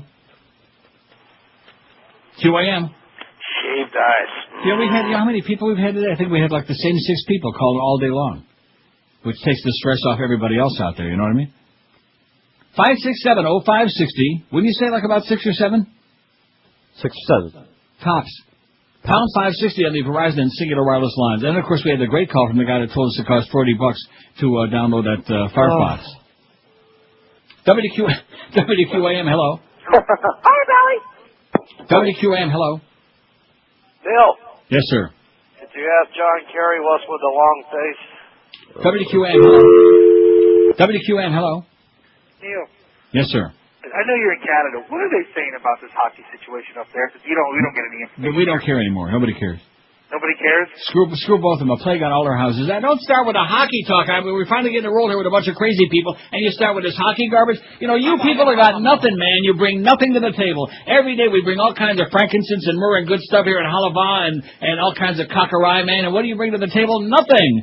Zero. Zippity doo-dah. At least you're consistent, you know? All of these years, nearly 30 now. About 30, man. Day after day after day. And what do they want? They want more calls, man. More calls. More of these people who have got nothing to say. You know, you can draw, it's like drawing a roadmap. Oh, and by the way, you notice now that Arafat is dead, they're talking again about the roadmap to peace. Yeah, sure. It won't be long before they start talking about the quintet, or the quartet, or the Billy Williams quartet, whatever they were talking about. The string quartet. God, the G-string quartet. Oh, you can't say that. Oh, look, here's another schedule for next week. I already got next week's schedule. Oh, sorry. Check up for changes. I beg your pardon? I don't know why they had to be another one. Oh, I see. You know what I think they did? I think they put... They made a mistake, which would be a first for them. They had Mo on next... Oh, look at this. What is this? Oh, this wasn't next week's schedule. This was this week's schedule. It's my bad, because they said when you send 50 copies of the same schedule, they did tell us that Mo was on yesterday. How do you like that? We just didn't see it. We didn't catch it, you know? So we apologize to the audience in advance, or after the fact, that we didn't warn you in advance. Okay, we're sorry. Our bad. We apologize for the stress, mental anguish. WQAM, hello. Uncle Neil, it's Joe. Yes, What's happening? First of all, tell Norma Kent, get on the ball so we don't lose you. We're like we're going to lose the other guy. Who's second banana to you anyway, but enough of that. Yeah, that's Norma Kent. She's right on top of it, man. If she ever gets off long enough. And the other thing is about the vote. You know, ironically, Florida was always kind of a blue state, and I was proud of that. And then... Not no more, man. I know. Tell me about it. I'll see in fact, if you insist on being a blue state, they're going to fix it to make sure that it's redder than you can believe it. In fact, maybe they'll bring the spanking guy to town. He's a good Christian. If they're going to fix it, I'm wearing a jockstrap. That's all I got. Red for you. Okay, good luck. Good luck to you, pal. Rectum. That's right. He's going to spank your ass into shape. How do you like that? In fact, I think when you see what's going on in the world today, I think Jesus needs to come back and give all the evildoers a good spanking. You're listening to Neil Rogers. QAM. Stavan to 2 hour. Hi, Vey. I'm dying over here. Absolutely. I'm going to Cracker City, Orlando. I'm going to Cracker City, Orlando. They got a lot of bad congestion there. Where they going? I don't know. Well, they got Disney World and he girls. Every corner of Walgreens and hookers and OBT. I'm going to Cracker City, Orlando. They got a lot of bad congestion there. Where they going? Hell, I don't know. Well, now you can take a plane or the bullet train. The bullet train on your boat. So take a ride and don't complain. Go to Cracker City, Orlando. Ooh. They got a lot of bad congestion there. Where they going? Hell, I don't know. Oh, yeah, we're going to have that bullet train in spite of this last vote, by the way. Did you see that? They just have it in a different route. Right. Yeah, they got the roadmap to somewhere. Colin Powell's bringing it down for a fat-ass Governor Bush. It's a minute after 1 at 560 WQM. We've had fun and merriment here today. We've had some sensational call. Didn't we? Spectacular. I can't even believe it myself. I want to pinch myself. I want to put a pinch between my gum and cheek. Satisfying. Oh, and speaking of that, speaking of dumb jocks, Dan Marino rips the Dolphins coaching and calls the season embarrassing. How do you like that? And you know what, Dan? You are absolutely correct. As usual. Dan Marino with them Batman lips. Well, they're not like Batman. They're like the Joker. Remember the Joker and those funny lips that Cesar Romero had? Like they're painted on. I wonder if Danny Boy uses lipstick, do you think? Chapstick, I would imagine. Chapstick? Rectum. A normally reserved Dan Marino said the Dolphins have to consider making major overhauls to put an embarrassing season behind their behind. Rectum. See, I told you, I'm always ahead of the game. On HBO's Inside the NFL yesterday, Danny Boy said that seeing his former team being outscored 68-3 in the third quarter tells you maybe it's the coaching or something with the staff. They'll have to take a serious look at challenging everything. Serious. Huh? He said serious. In fact, aren't the NFL games on XM or Sirius one of those? In fact, all of the major leagues, basketball, baseball now, they're all on Sirius and XM. That's the way of the future, baby. Remember that ad, You're Arriving the Way of the Future? Mm-hmm. That's it. That's where it's at. In fact, I would take all your radios, all your regular old-fashioned radios right now, and put them in the bottom of the bathtub and just turn on the old Farrah faucet. Marino didn't spare franchise owner Wayne Huizenga. That's Mr. H to you, Danny.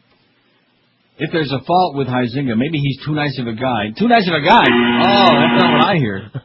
Because he gave Coach Dave Onstad a 2-year contract extension after last season. I think maybe the word you're looking for is like stupid. Didn't all of us wonder after that disastrous season last year? Why in the world would he give a guy that's such an obvious loser a 2-year contract extension? Stupid. That's the word we're looking for, right, Mo? Stupid. Yeah. Oh, and speaking of Mo, it could have been very easy for one of those middle-level management people to tell Josh, for example, Mo is on for Mad Dog today. We've done that in the past, right? Right. Yesterday. And then you could have passed it along right on the air. We said, oh, by the way, Mo will be on, so, forewarned is forearmed or something like that. But no. They had to act stupid. Right. And set the whole schedule all over again with that one little change on there. Talk about wasting paper and cutting down maple trees for nothing. You people ought to be ashamed of yourselves, wasting my valuable paper, you idiots. Wannstedt resigned Tuesday, that's a lie. After the Dolphins, yada, yada, yada, Marino had been easy in his criticism since retiring. He has been especially diplomatic since February 3rd when he resigned as team executive after just 22 days on the job. He saw the handwriting on the walls. While Marino said the Dolphins need to play quarterback A.J. Feely the rest of the season, his HBO colleague, former Dolphins receiver Chris Carter. Oh, God, I'm so sorry that I missed that thing about where the hell is it? Chris Carter, remember him? Good, right, Chris. Yeah. Attaboy, Mo. Good job by Chris. Oh. Chris Carter disagreed and said Feely will not succeed in the Dolphins' offensive system. The offensive system is terrible, Carter said. It would even make Dan Marino look average, to which Marino replied, that's hard to do. And to which we reply, yuck, yuck.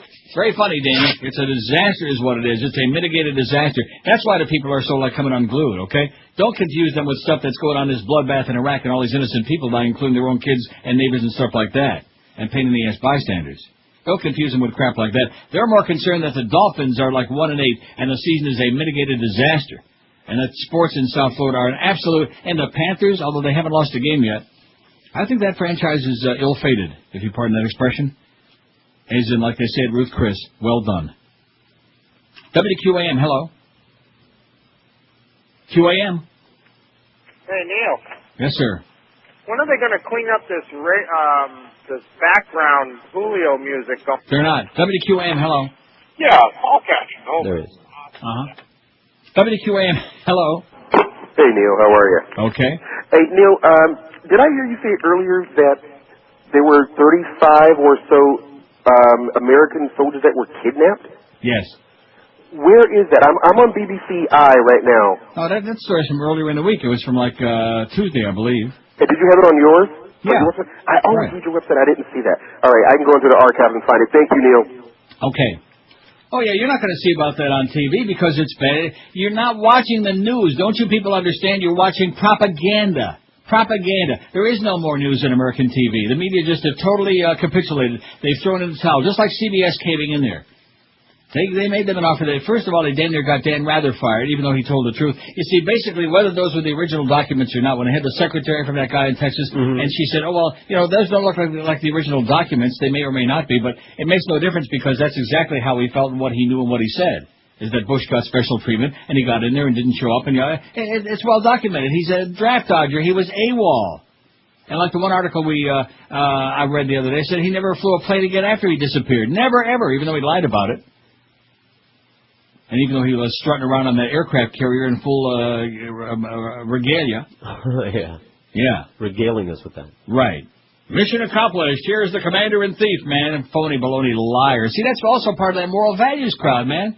Don't confuse us with the facts. He's our great moral leader, even though he's a drunk and a coke addict and a liar and a murderer, all of these things, and AWOL, and a bad businessman who failed at everything he ever tried, even though it was handed to him on a silver plate. Now, forget about that. He's a good moral leader, man. He talks our language. He's dumb, like us. Yes. He's a yahoo. He's a redneck. I'm a Christian. I say so. Right. He's a good Christian, like us. Good Christian. He's your God-fearing man. I'll tell you, I'm God-fearing. I'm fearing of the God Squad. That's what I'm fearing, because they're dangerous, man. The religious nuts. Just like that, I keep saying it, that drooling yahoo, of all people, Lindsey Graham, to put his little thumb on it. The fight, the struggle in the world today is against religious fanaticism, and you don't have to look very far. Just look out your window. Saving Private Ryan, my ass. Is that incredible or what? What's it going to be next? What will it be next? Seventh Heaven won't be on anymore. I was flipping it the other day in the channel thing too, and they're like showing that young cop and his bride. They're in bed. Oh God, we can't see that. It's going to have to be like back in the days of Lucy and Dan LaBastard, Babalu. Back in those days when they're like in separate beds, they were in twin beds, because back in the day you sure couldn't show people sleeping in the same bed, because that meant they might be doing something. Even though of course she was pregnant at the time. Maybe Lucy just had an immaculate conception. You think that's what it was? Weren't they all? Because we know that Lucy and Desi sure weren't doing the old in and out. No chance, no way. Right. She was too wholesome for that. And he was too Cuban. Right. And we certainly know that Fred and Ethel weren't, even though they might have wanted to. Oh. Fred Mertz. Oh, and I mentioned about Boca Brian. Thanks, Boca. Well, it's a good thing I got into that old-time TV thing. He sent me my birthday present, which wasn't quite as extravagant as the Prisoner series that George sent me with that $21.54 Canadian postage I had to pay. The thing with Boca Brian, since he sent it from Amazon.com, I didn't have to pay a dime postage. I sent mine from Amazon.com. Well, evidently they don't like you. They like Boca Brian. Crap. Just don't worry about it. Don't go for $21.54 Canadian. Don't worry about it. I can handle it. The principle of the thing. I want a hell of a lot more than that at Woodbine yesterday. I had me a real nice day yesterday. I'm not going to say how much because it's nobody's business, but I did just fine. Well, how much? Huh? More than that. Anyway, so he sends me on 4 CDs, no less, Rocky and Bullwinkle. I haven't gotten around to it yet, but oh man, am I excited about that. Now, don't ask me which I'm more excited about, The Prisoner or Rocky and Bullwinkle, because what? I watched the first Prisoner episode. In addition to which you probably don't even realize it, on that first disc, and I haven't gotten to the other ones yet, but maybe they also have, there's an alternate version of the first, it's called The Chimes of Big Ben. No, I did not know that. Which is a very rare and maybe never even shown on TV, alternate version of the opening episode of The Prisoner with Patrick McGowan. Number 6. I'm not a number, I'm a man. Number 6. It's interesting. I sure like Rover, though. Yeah. We need Rover at 2 a.m. Wouldn't that be great? Well, High Boy's kind of like Rover. Yeah, no, seriously, we need Rover. We need a big plastic ball that just kind of like roves around and just smothers certain people. I don't want to mention any names, okay? Smothers certain individuals to save us from the rest of their absolute insanity. Great. I don't want to mention any names, though. 567-0560, pound 560 on the Verizon and Singular Wireless line. I'll get a lot of these good calls in between now and 2 o'clock. The audience loves it. They're quelling from it today. WQAM, hello. Neil? Yes, sir. Got a question for you. Uh-huh. This isn't Gary Sarner, is it? No, it's not. No, it's not. He always says question, because he's an idiot. Go ahead. Lowell Howard David's coming on pretty soon, and I got a problem with him. He's not coming on pretty soon. He was on yesterday. He's not on today. He was on yesterday. I'm sure even though he says he doesn't listen, I'm sure he listens. When he does these games now... I'm listening. Yeah, he's listening right now. He's got either he's playing golf or he's listening, or both. Maybe he's got a Sony Walkman while he's out there on the course. You know, he's calling these touchdowns now, and we're like 1-20, and it's like we won the Super Bowl. You know? He's just overselling. Well, what do you want him to do? Do you want? I mean, I'm not wanting to defend Mo because it's like defending the defenseless. But what do you want him to do? Just throw in the towel? I mean, they got to create a little excitement somewhere. No, but his calls now when we score touchdowns, it's like we won in overtime, and we won the Super Bowl. I mean. He's got to understand that we're out of it now and just say, touchdown, Miami. They're not going to roll over and play. They still got 7 games to go, man. You're wrong. Even George would defend Mo on that. He's getting paid to make the game exciting, all right? I defend my close personal friend Mo on that. Absolutely. Right. You go, Mo. Right? Or go less. No, seriously. I mean, what is that? In other words, he's supposed to just roll over and play dead and act like everything is boring. So the game is. How about a game that's like 62-3 or something like that? Like that, you can't just forget about it, right? Forget about it. I mean, most people in town would like to forget about it, but they got a long way to go. I mean, just because Dave Wonstack got canned and because Mr. Rach lied to his teeth about it, and Eddie Jones came on there with them checkered plaid pants. Oh, what an outfit, man! And can I ask you one question? No, seriously. All right. Is Fudge Brown? It's kind of tan. No. What a bunch of Harvey. I know Harvey's green and Fudge Brown. I bet you there was a lot of Fudge Brown going on in that organization after this early part of the season. You know what I mean? A lot of change of pantaloonies in the Dolphin organization because they really suck. How the mighty have fallen. How they've taken a once proud. You know that Shula thing? Do you think I can play that or not? Well, we can always dump it. What is it called? Well, no, we listened to it before the show today. Mm-hmm. Pack his brainstem in a box. Make him swear like Brian Cox. Yes! Bye-bye, Shula. Thanks. Pack his record in his grip. No. Get him off this sinking ship. Bye-bye, Shula.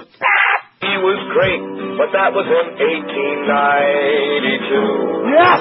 Century Village wants him, but he's not a Jew. Oi! It's been great. See you round. Get the hell out of Miami town. Yes! Shula. Bye-bye. Shula. Bye-bye. Honey, Take a puff of my white owl. Oh! Well, it wasn't bad. It was a little bit on the choppy side, but considering it was like impromptu, I dumped in all the right places. Fine. Just like a good obedient dog, I dumped in all the right places. Remember that song by Bob Luman? No. Oh, that wasn't the song. Looking for Love in All the Right Places. Oh, I remember that song. I thought it was Mickey Gillett. No, Bob Luman was, let's talk about it, whatever. 113 at 560. Let's play some country music, okay? Oh! Yeah. Let's play some Schmidt kicking music now that the W in the crowd, now that all these God Squad people have taken over. You watch those numbers on KISS go up right through the sky now. All them good foreign fearing, butt-licking country music people. Hey, if you're expecting guests this Thanksgiving, it's not the turkey that makes the meal special, it's the people. Make sure your guests sleep just as comfortably as you do by calling Dial a Mattress at 1-800-MATTRESS, whether they plan weeks in advance and give you like some warning, or they just show up and knock it on your door without any warning. You can get them just the right mattress the very same day. Because when you call 1-800-MATTRESS, you'll save an additional 20% on select models while supplies last. Choose from the top names in the industry: Sealy, Serta, Simmons, King, Coral, Stearns & Foster, Tempur-Pedic. They got them all. When you call 1-800-MATTRESS, you'll get same-day delivery. You pick the date and time for delivery, that 2-hour window to fit your schedule, and guess what? They show up. Dial Mattress is mighty proud of that 99.7% on-time record. They're ranked #1 in the world in customer satisfaction, and they were winners of the 2004 Better Business Bureau Local Torch of Excellence Award. I've been using Dial Mattress for years. More and more people around town are using them because they know that going to their bedding and department stores is a waste of time, gas, and money, and they're going to get ripped off. If you want a great, unbeatable deal, just pick up that phone and call them right now. You can log on to their website, mattress.com, but then make that easy call. They'll be there when you want them. 1-800-MATTRESS, 1-800-MATTRES. You're listening to Neil Rogers. Correct. On 560 QAM. I supported Bush after that tragic day, and to my surprise, disgust and shame, he let the sorties in Bin Laden get away, and shifted the blame to Saddam Hussein. But Iraq, we're occupying Iraq. hey, how about that? They're not the ones who No attack. big contract. What's going on with this crap? But Iraq, We're occupying Iraq. Defense contractors are having fun as we spread freedom to the point of a gun. The blood money profits have only just begun for KBR, GE, and Halliburton. Needlessly sending our kids to die, and the drooling mugwumps still support this guy. An advanced stage of syphilis must be the reason why they believe George Bush is Jesus Christ. Jesus Christ, we're occupying hey, Iraq. how about that? They're not the ones who attack. Big contract. What's going on with this But crap? Iraq, We're occupying Iraq. Boy, George, why do you take so many vacations? You know, it's hard work. It's hard work. Everybody knows it's hard work. We've done a lot of hard work. I see on the TV screens how hard it is. Yeah, Yeah, it's one thing he and his brother have in common. Neither one of them ever did an honest day's work in their entire life. Right. So the word work and the word military service, all of these things, all of these words, it's kind of like foreign language to them. Of course, English is kind of like a foreign language. That's why he's so popular in Florida. Where are you originally from? Speaking of that, we got the red states and the blue states. We got divided America. 595 people have bothered to check in on there, which is pretty appalling. It should be a lot more than that. I mean, it should take like 2 seconds of your time. But they don't care, you know. They just don't care anymore. I started to say before, you can see like the roadmap on there, like right after the election was over. 2 days later, last Thursday, the drop-off, I mean, they just, they're just beaten and knocked down and dragged out, and they don't give a rat's ass anymore, and that's it. 595 people, 286 from the blue state, and 209 from the red state. 32 from Cuba, 35 from other Latin America, 15 from Canada, 13 from Europe, and 5 Asians. How's that possible? We only got 35 from all the other Latin America. How's that possible? I mean, I realize this is only like a tiny slice. Because we don't picky funny, I would imagine. Because I would imagine we probably got like, not 35, but like maybe 40. Wouldn't you think? At least. U.S. ambassador intervened in Halliburton contract documents show. More scandal that you won't hear too much about because the Democratic Party is the weak sister and they just roll over and play dead. I just got an email from Peter Schumann here, moveon.org. Investigate the vote. You know what I did with it? Deleted it? I deleted it so fast, man, you wouldn't believe it. What's the perk? Yeah, I mean, enough already. We know the election was rigged, and fine. What are you going to do about it? Yeah. Roll over and spread your legs. The U.S. ambassador to Kuwait intervened last year to ensure that Halliburton, the oil services company once led by Dick Cheney, who's got that bulldog daughter Mary, retained a Kuwaiti business as a subcontractor to deliver fuel to Iraq, documents released yesterday show. State Department documents appear to contradict the Bush administration's assertion that all decisions involving Halliburton's contracts were handled only by career contracting officers for the government. Oh, don't tell me they lie, those moral people. Those are the moral values people, man. They wouldn't lie to us. Of course not. The ambassador's effort was aimed at ensuring that the company favored by the Kuwaiti government remained part of the contract. With Iraq experiencing a gasoline shortage after the U.S.-led invasion last year, U.S. officials gave Halliburton the job of obtaining fuel in Kuwait and delivering it to Iraq. The work became part of Halliburton's existing $2.5 billion no-bid work to restore Iraq's oil industry. On May 4th, 2003, Halliburton asked 3 Kuwaiti companies to bid. The next day, Halliburton, through its KBR subsidiary, placed its first order with what is it? Altamania, whatever it is. Altamia. By that December, an Army Corps of Engineer contracting officer was pushing Halliburton to put the fuel delivery contract out for competitive bids. The same month, U.S. Ambassador Richard Jones wrote that Halliburton officials had to get off their butts and conclude deals that would keep Altamia as a subcontractor. Tell them we want a deal done with Altamia within 24 hours and don't take any excuses, Jones wrote. The documents turned over to a congressman by the State Department doesn't disclose to whom Jones' message was directed. They got scandal up to their armpits. And who outed Valerie Plame? And how about all those secret energy meetings behind closed doors? Oh, and by the way, guess, this new Jose Jimenez, the new Attorney General? Guess whose board of directors he was sitting his ass on? I don't know, Halliburton? Enron. Oh. Enron. You remember Kenny Boyle that the Bush people all of a sudden forgot all about? They didn't have any idea who that is anymore? Right, who's that? Enron. Another crook. I just mention these things in passing. I don't want to get you whipped up because most of you don't give a flying crap anyway. All you care about is like making an ass out of yourself. So let's get a lot more calls in. 567-0560, pound 560 on a Verizon and Singular wireless line. It's really sad, man. It's really pathetic. I mean, when you're dealing... See, one thing about morons, they're morons all the time. Not just part of the time, all of the time. 24/7, they're morons. In fact, a lot of you should be walking around with a sign on your forehead. Hey, look at me, I'm a moron. Although most of you don't need to wear it. Yeah, we can see him. Yeah, we know. Bottom out of the crowd. WQAM. Oh, gee, that's a good one. WQAM, hello. Hey, yo, man, I had a 10 o'clock appointment, dog. Yeah, okay, well, too late. Yeah. Yeah, he had a 3 o'clock appointment. Call up the Mad Dog, okay? He'll take care of your crap. WQAM, hello. Hey, Neil. Yes, sir. Don't put all us Christians in one pot here, because there's a lot of evangelicals that are against Bush. Believe it or not. I would say... About 30, man. Yeah. Exactly. And I want to stand proud with those 30 then. So you're right on the money on a lot of things. I may disagree on others, but God bless you. Okay, I'll pray for you. All right, buddy. I'll pray for you to see the light and unburden your brain with all that mumbo-jumbo, okay, all that nonsense. All those fairy tales. You know what that reminds me of? It's like that Robert guy that we appreciate all the really neat stuff he sent us that we put on our website. He's a fine guy in that respect. But when he calls the show and tells me that he's moving to Israel, that's his bag. My only expression would be, that's all I would say. You know, what more is there to say? I mean, talk about a death wish. Talk about good luck. You could say that. Huh? You could say good luck to you. He'll need it. Yeah. Don't ride the bus.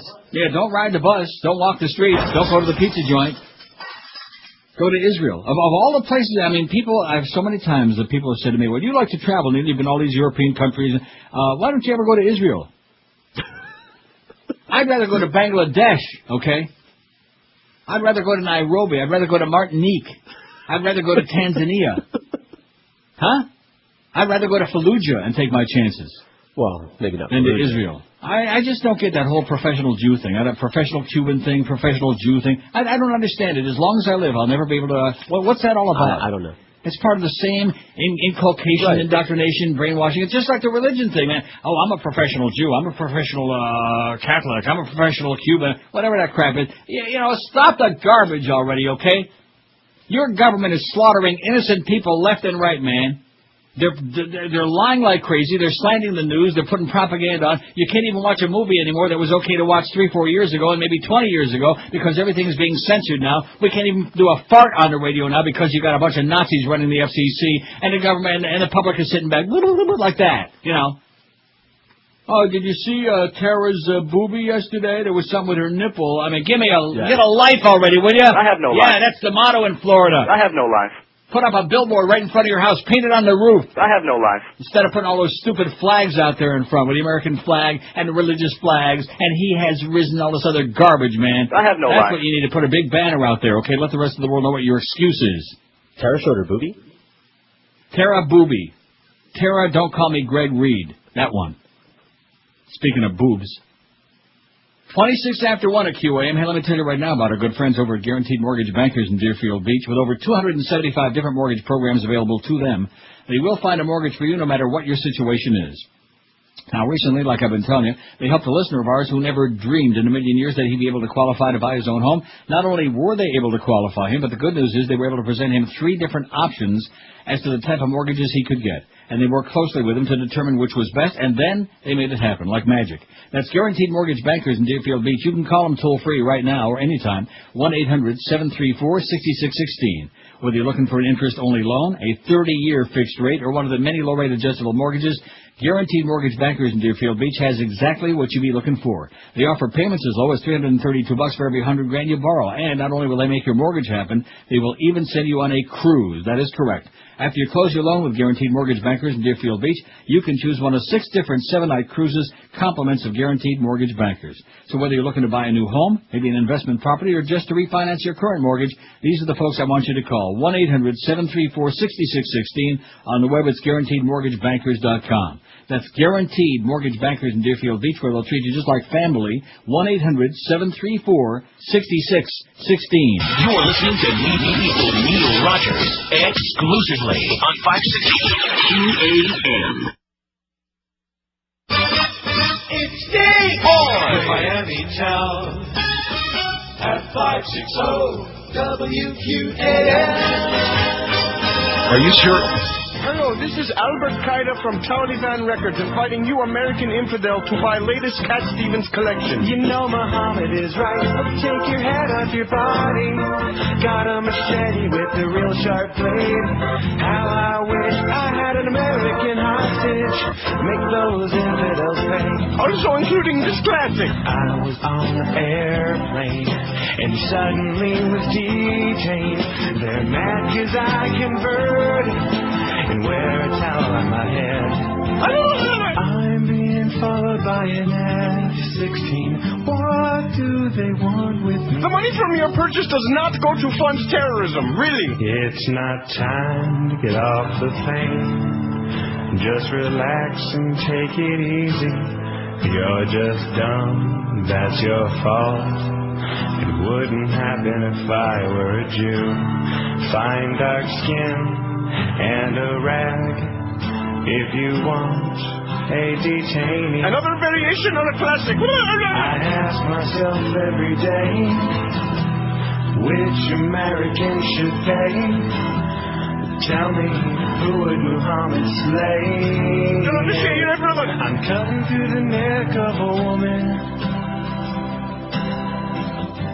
She lifted her veil and exposed herself. So buy new Cat Stevens collection today for $19.95. Or you can pay with Visa, MasterCard, or weapons of mass destruction. 133-2702 at QAM. Anyway, I want Eric, I hope he's listening right now, and I want you to know also that the one thing on our website that's going to stay there from now until I croak, till the end of time.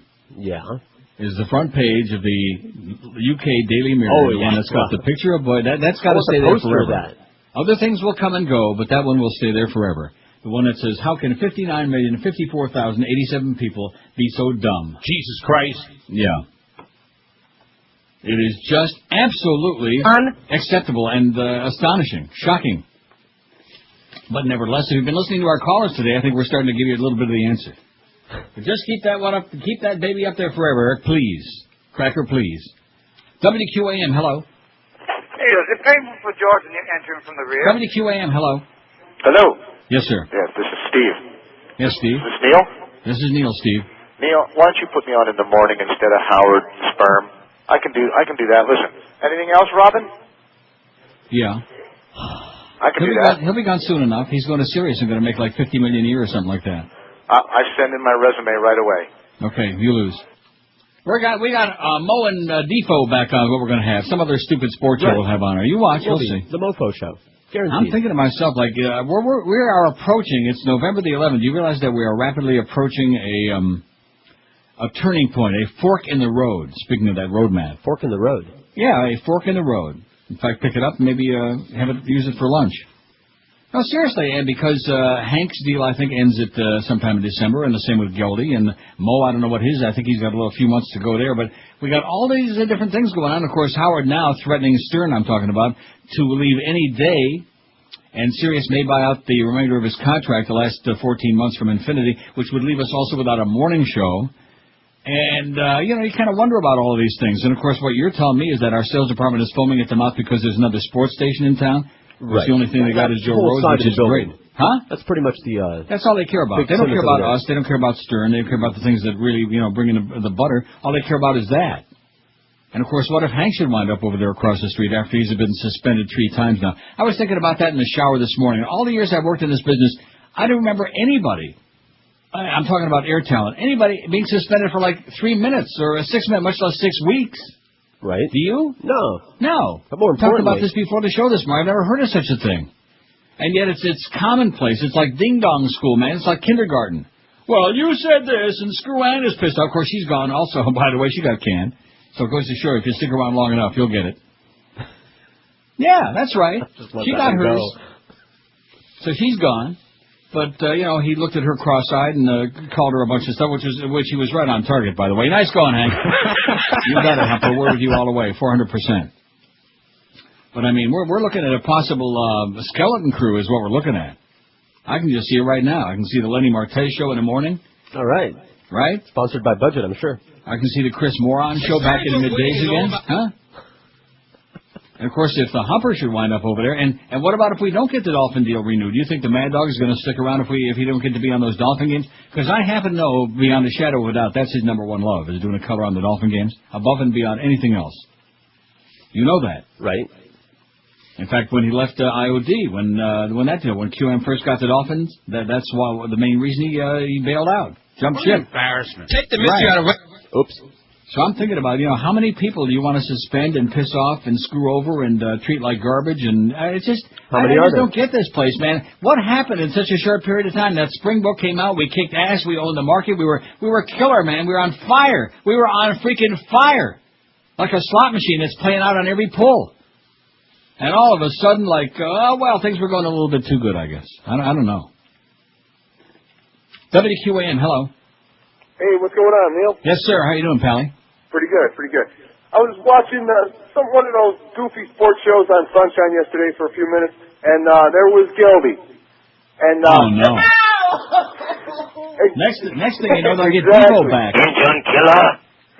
Exactly.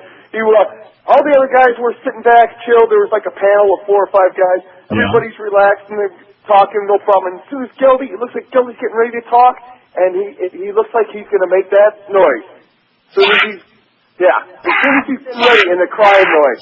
He was shaking, looking around.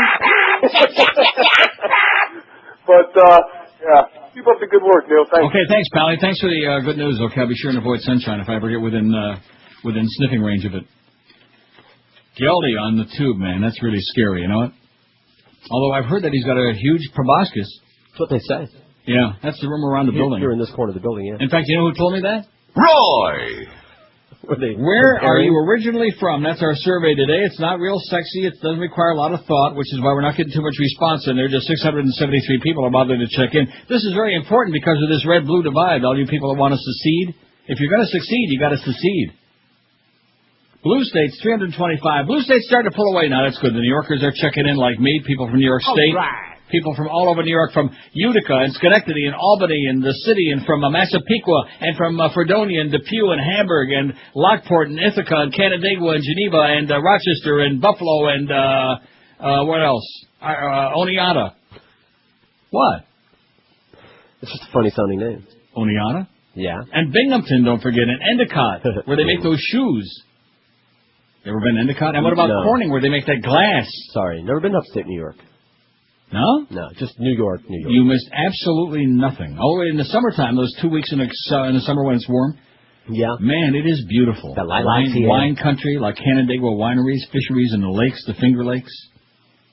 In fact, maybe that's who W is giving the finger to, is the Finger Lakes. 673 people on there. Blue State 325, Red State 235. Cuban 35, other Latin American 37. Europe 18. We got 18 people who are like hail from Europe. Probably the Dutch. Let me tell you about the frickin' Dutch. Canada 16 and Asia 7. We got 7 people from Asia Minor. Probably a bunch of minors. Don't let Miss Kamal get a hold of him. He's in a deep enough fryer already, Miss Kamal. She's got her own issues. I wonder if he's having a good time in there. 19 till 2 at QAM. Hey, now's the time to save like never before at Armstrong Ford or Homestead because, you guessed it, they're trying to still clear out all those remaining 04s to make room for the 2005s. And they're going to save you cash like you wouldn't even dream on all remaining 04s in stock ready for immediate delivery. And all the 05s are in and they're ready to roll out too. Plus, for a limited time at Armstrong Ford, get yourself 0% financing on any of the following: Explorers, Escapes, Focuses, Tauruses, and Mustangs. Certain restrictions apply. The lots at Armstrong Ford or Homestead are jammed like crazy, and with more 05s arriving each and every day, they're cutting prices like crazy. What are they doing? They're cutting prices like crazy now, and you're going to save big. That's what I said. Armstrong Ford offers more value to you, too, because they still offer you that unbeatable deal. When you buy your Ford at Armstrong Ford, they'll give you their exclusive Tires and Batteries for Life program, which is just about unheard of. Like I said, it is unheard of. So if you've been wanting a new car but been like kind of stalling it off for a while, here's the best deal going. David Rich and the staff at Armstrong Ford of Homestead will guarantee you the best price. And don't forget, Armstrong Ford of Homestead is locally owned and operated. They'll treat you just like family. And I guarantee you, I'll bet you Greg and the Water Nazi and Gary Sarner's lives, all of them on it, you won't get a better deal on a Ford anywhere in town. No bait and switch, no phony deals. Armstrong Ford of Homestead, and you'll find them at 30725 South Dixie Highway, just 20 easy minutes south of the 836. Check them on the Wicked Web first at ArmstrongCars.com if you like, but I urge you to drive just a few minutes, and then save thousands on that new Ford, only at Armstrong Ford of Homestead. You're listening to Neil Rogers exclusively on 560 QAM.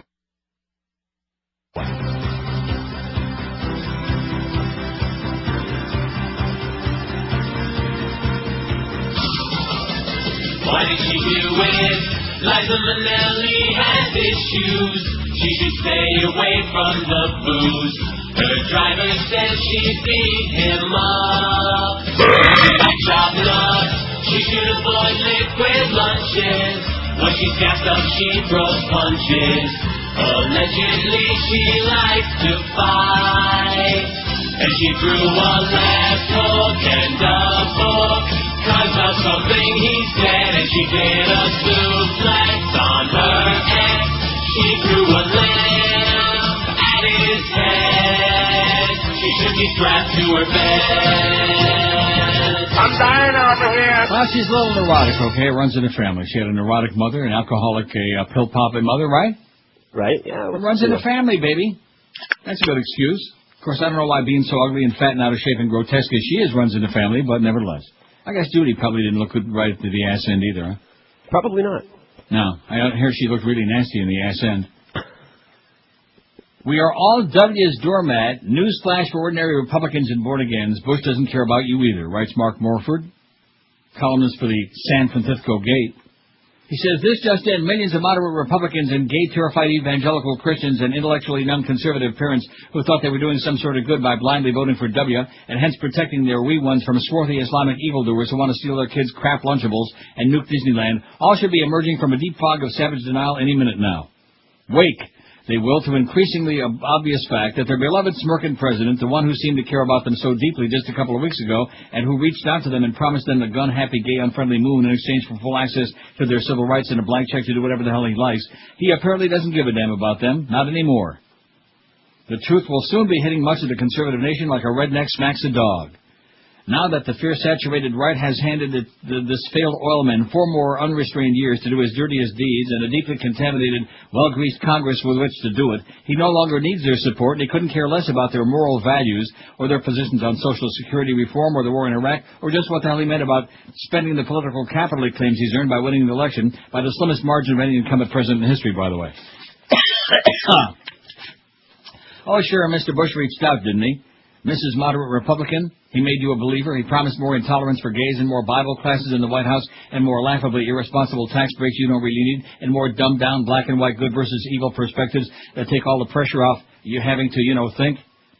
And because he unconditionally refused to acknowledge any sort of mistake, any sort of massive error in judgment or policy related to the appalling Vietnam-grade quagmire that is Iraq, because he stayed on message and never fired Rumsfeld for gross incompetence, and because he let the lower-ranked military plebes take the fall for Abu Ghraib and never once wavered in the most disgusting of lies about why we needed to invade Iraq and kill over 100,000 of their people in the first place, why he earned your vote. Isn't so true, isn't it? Or it is so true. I see I'm reading too fast again. Doing that thing once again? Slow down. Tell me slow down. Slow down. Oh. It's so true, isn't it? Yeah. Despite proof after proof and report after report and dead U.S. soldier after dead U.S. soldier, you thought Bush would do better than Kerry in defeating terrorism. No matter that Bush's very actions, his ugly little war, his very poisonous foreign policy that has so violently destabilized the Middle East, no matter what, this is what has, in fact, amplified the terror threat 100-fold and made the U.S. more detested than ever. What irony. It's what's for dinner. And now your reward. You get to be misrepresented as tossed aside, as openly ignored as the rest of us. Isn't politics fun? We are all suckers, all losers in this election. Are you Democrat, Republican? Doesn't matter. The line is no longer liberal or conservative. It's no longer tax and spend versus cut and deficit, Toyota Prius versus Ford Expedition, happy, godless, heathen sodomite versus Mel Gibson. It's now ultra-wealthy, power-hungry Bushite CEO versus, well, the rest. You see, newsflash to conservatives, Bush just pretended to care about you because he had to, because Karl Rove told him to, because he needed your fear and your blind faith to win another term. You matter about as much as a U.S. soldier in Fallujah now. Oh, how you'll be disappointed from here on out. Oh, how you'll gnash your teeth and sigh your sighs and wonder what the hell happened to your fearful leader and why you feel so abandoned as your schools implode and your health care costs explode and your air quality suffers and your jobs vanish and your women get smacked back to 1953 and your kids die miserable and forgotten in Iraq. Because now you get to sit by with a liberal elite as we watch in bitter satisfaction as Bush will have to wallow in his own nasty, vicious mess, lie in his own snide and war-torn and economically gutted bed for 4 more years, as much of the country sits deeply ashamed and the international community sits stunned and horrified at our sheer ignorance and gall. But wait, there's more. See, we know that Bush has never been so beautifully set up that now, for a cataclysmic Nixon-like fall, this most secretive and corruption-filled and Rove State administration in history, with its 9/11 cover-ups and well-documented stack of fumbles and flubs and murderous misprisons leading up to the Iraq mess, is positively bursting at the seams with potential impeachment-level calamity. You think the Nixon tapes were ruinous? Just wait for the Bush mumbles. Every sign points to the fact that history will look back on WW2 as one of the worst run, least accountable, and most abusive, warmongering, homophobic, environmentally unfriendly presidencies in American history. Which means either one of two things. There's a very slight chance that W will now try to ease off some of his party's more heartless and voracious of policies, if just to try to create a more appeasing and appetizing and appealing legacy. But don't bet on it. If Rove's recent spittle-filled announcement that Shrub will again seek a constitutional amendment banning same-sex marriage is any indication, Bush might very well go the other direction entirely, making history the cold-blooded autocratic way. through policies so hollow and self-righteous and smirking that history can't help but be impressed. After all, neo-fascism makes great textbook fodder. What else? Well, now Bushco has no one to blame but themselves. The neocons own the White House, Congress. All fingers of blame for most impending disasters and war ills and social meltdowns point straight back to the GOP. Furthermore, the U.S. has already crashed through the $7.3 trillion debt limit thanks to Bush. Unless Congress raises the debt ceiling ASAP, as Bushco so desperately demands they do, the U.S. government will run out of cash. We are, in NASCAR parlance, running on fumes. This, then, is the sour truth for the Republicans and the Born-Agains and the sliver of bittersweet solace for the liberals. Will it not be laughable in a soul-deadening, kill-me-now sort of way to watch Bushco try to pin the imminent economic implosions and cultural backlashes and catastrophic social service breakdowns this nation now faces on, say, Bill Clinton? Will it not be horribly amusing to watch the administration sink into its own self-made quicksand? Will it not be, in short, just all sorts of tragic fun to watch the cancer eat itself? How do you like that? Eat it. Yeah, eat it. Oh, I thought she was dead, Edith, but she made a comeback. Yeah, it was an accident, but nobody got hurt. 152 at 560 WQM. Mad Dog Jim Manager will be along to tell you all about Dave Onstad's firing. He'll be along at 2 o'clock, and then the Humper at 4, who's been suspended 45 times just this week alone. Hey, IRS tax problems have a way of destroying your life. They take a toll on you financially, physically, and emotionally. You can never really forget about those IRS problems because they come back every morning when you wake up in a freaking cold sweat. CPA Jamie Buchwald and the Buchwald Tax Firm can help end those IRS problems forever and give you back peace of mind. That's why other top CPA and law firms refer all of their clients to the Buchwald Tax Firm when they've got IRS problems. Why not avoid potential criminal prosecution? Get all your unfiled tax returns prepared even if you lost all your records.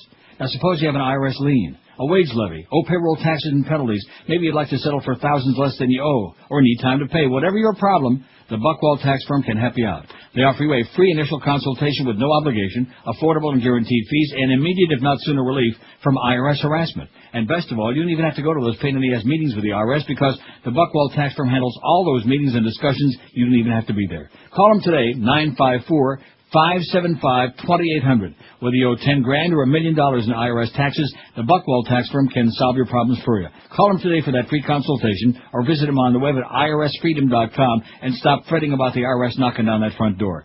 That's 954-575-2800. One more time for the West Coast, 954-575-2800. You're listening to Neil Rogers and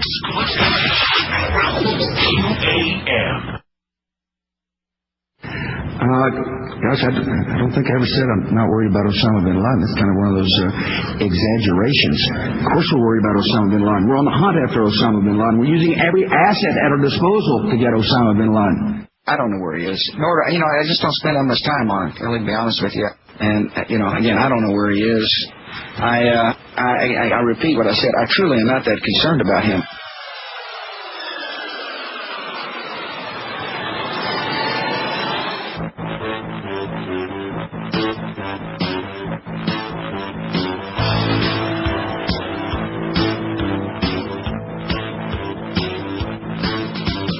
Bumbling fool, the heartless, arrogant fool, with a powerful father.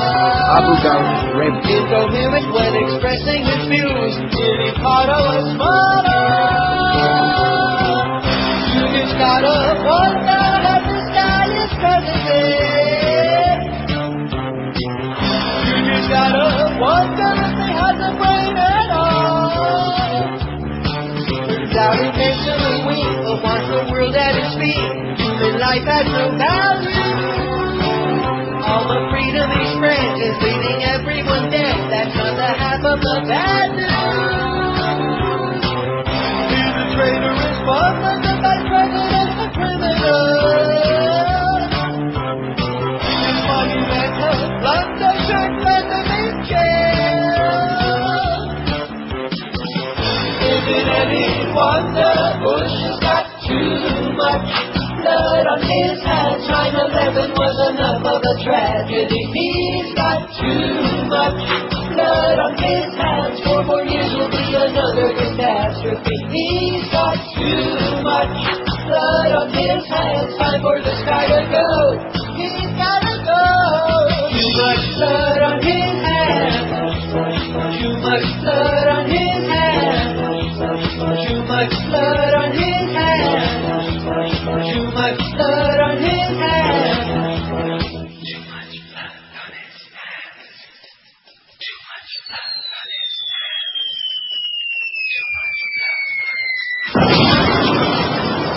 I'm dying over here.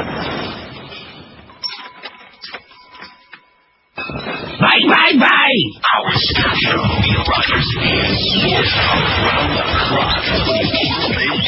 Miami, Fort Lauderdale. If there was a law, it would be against it. Yes.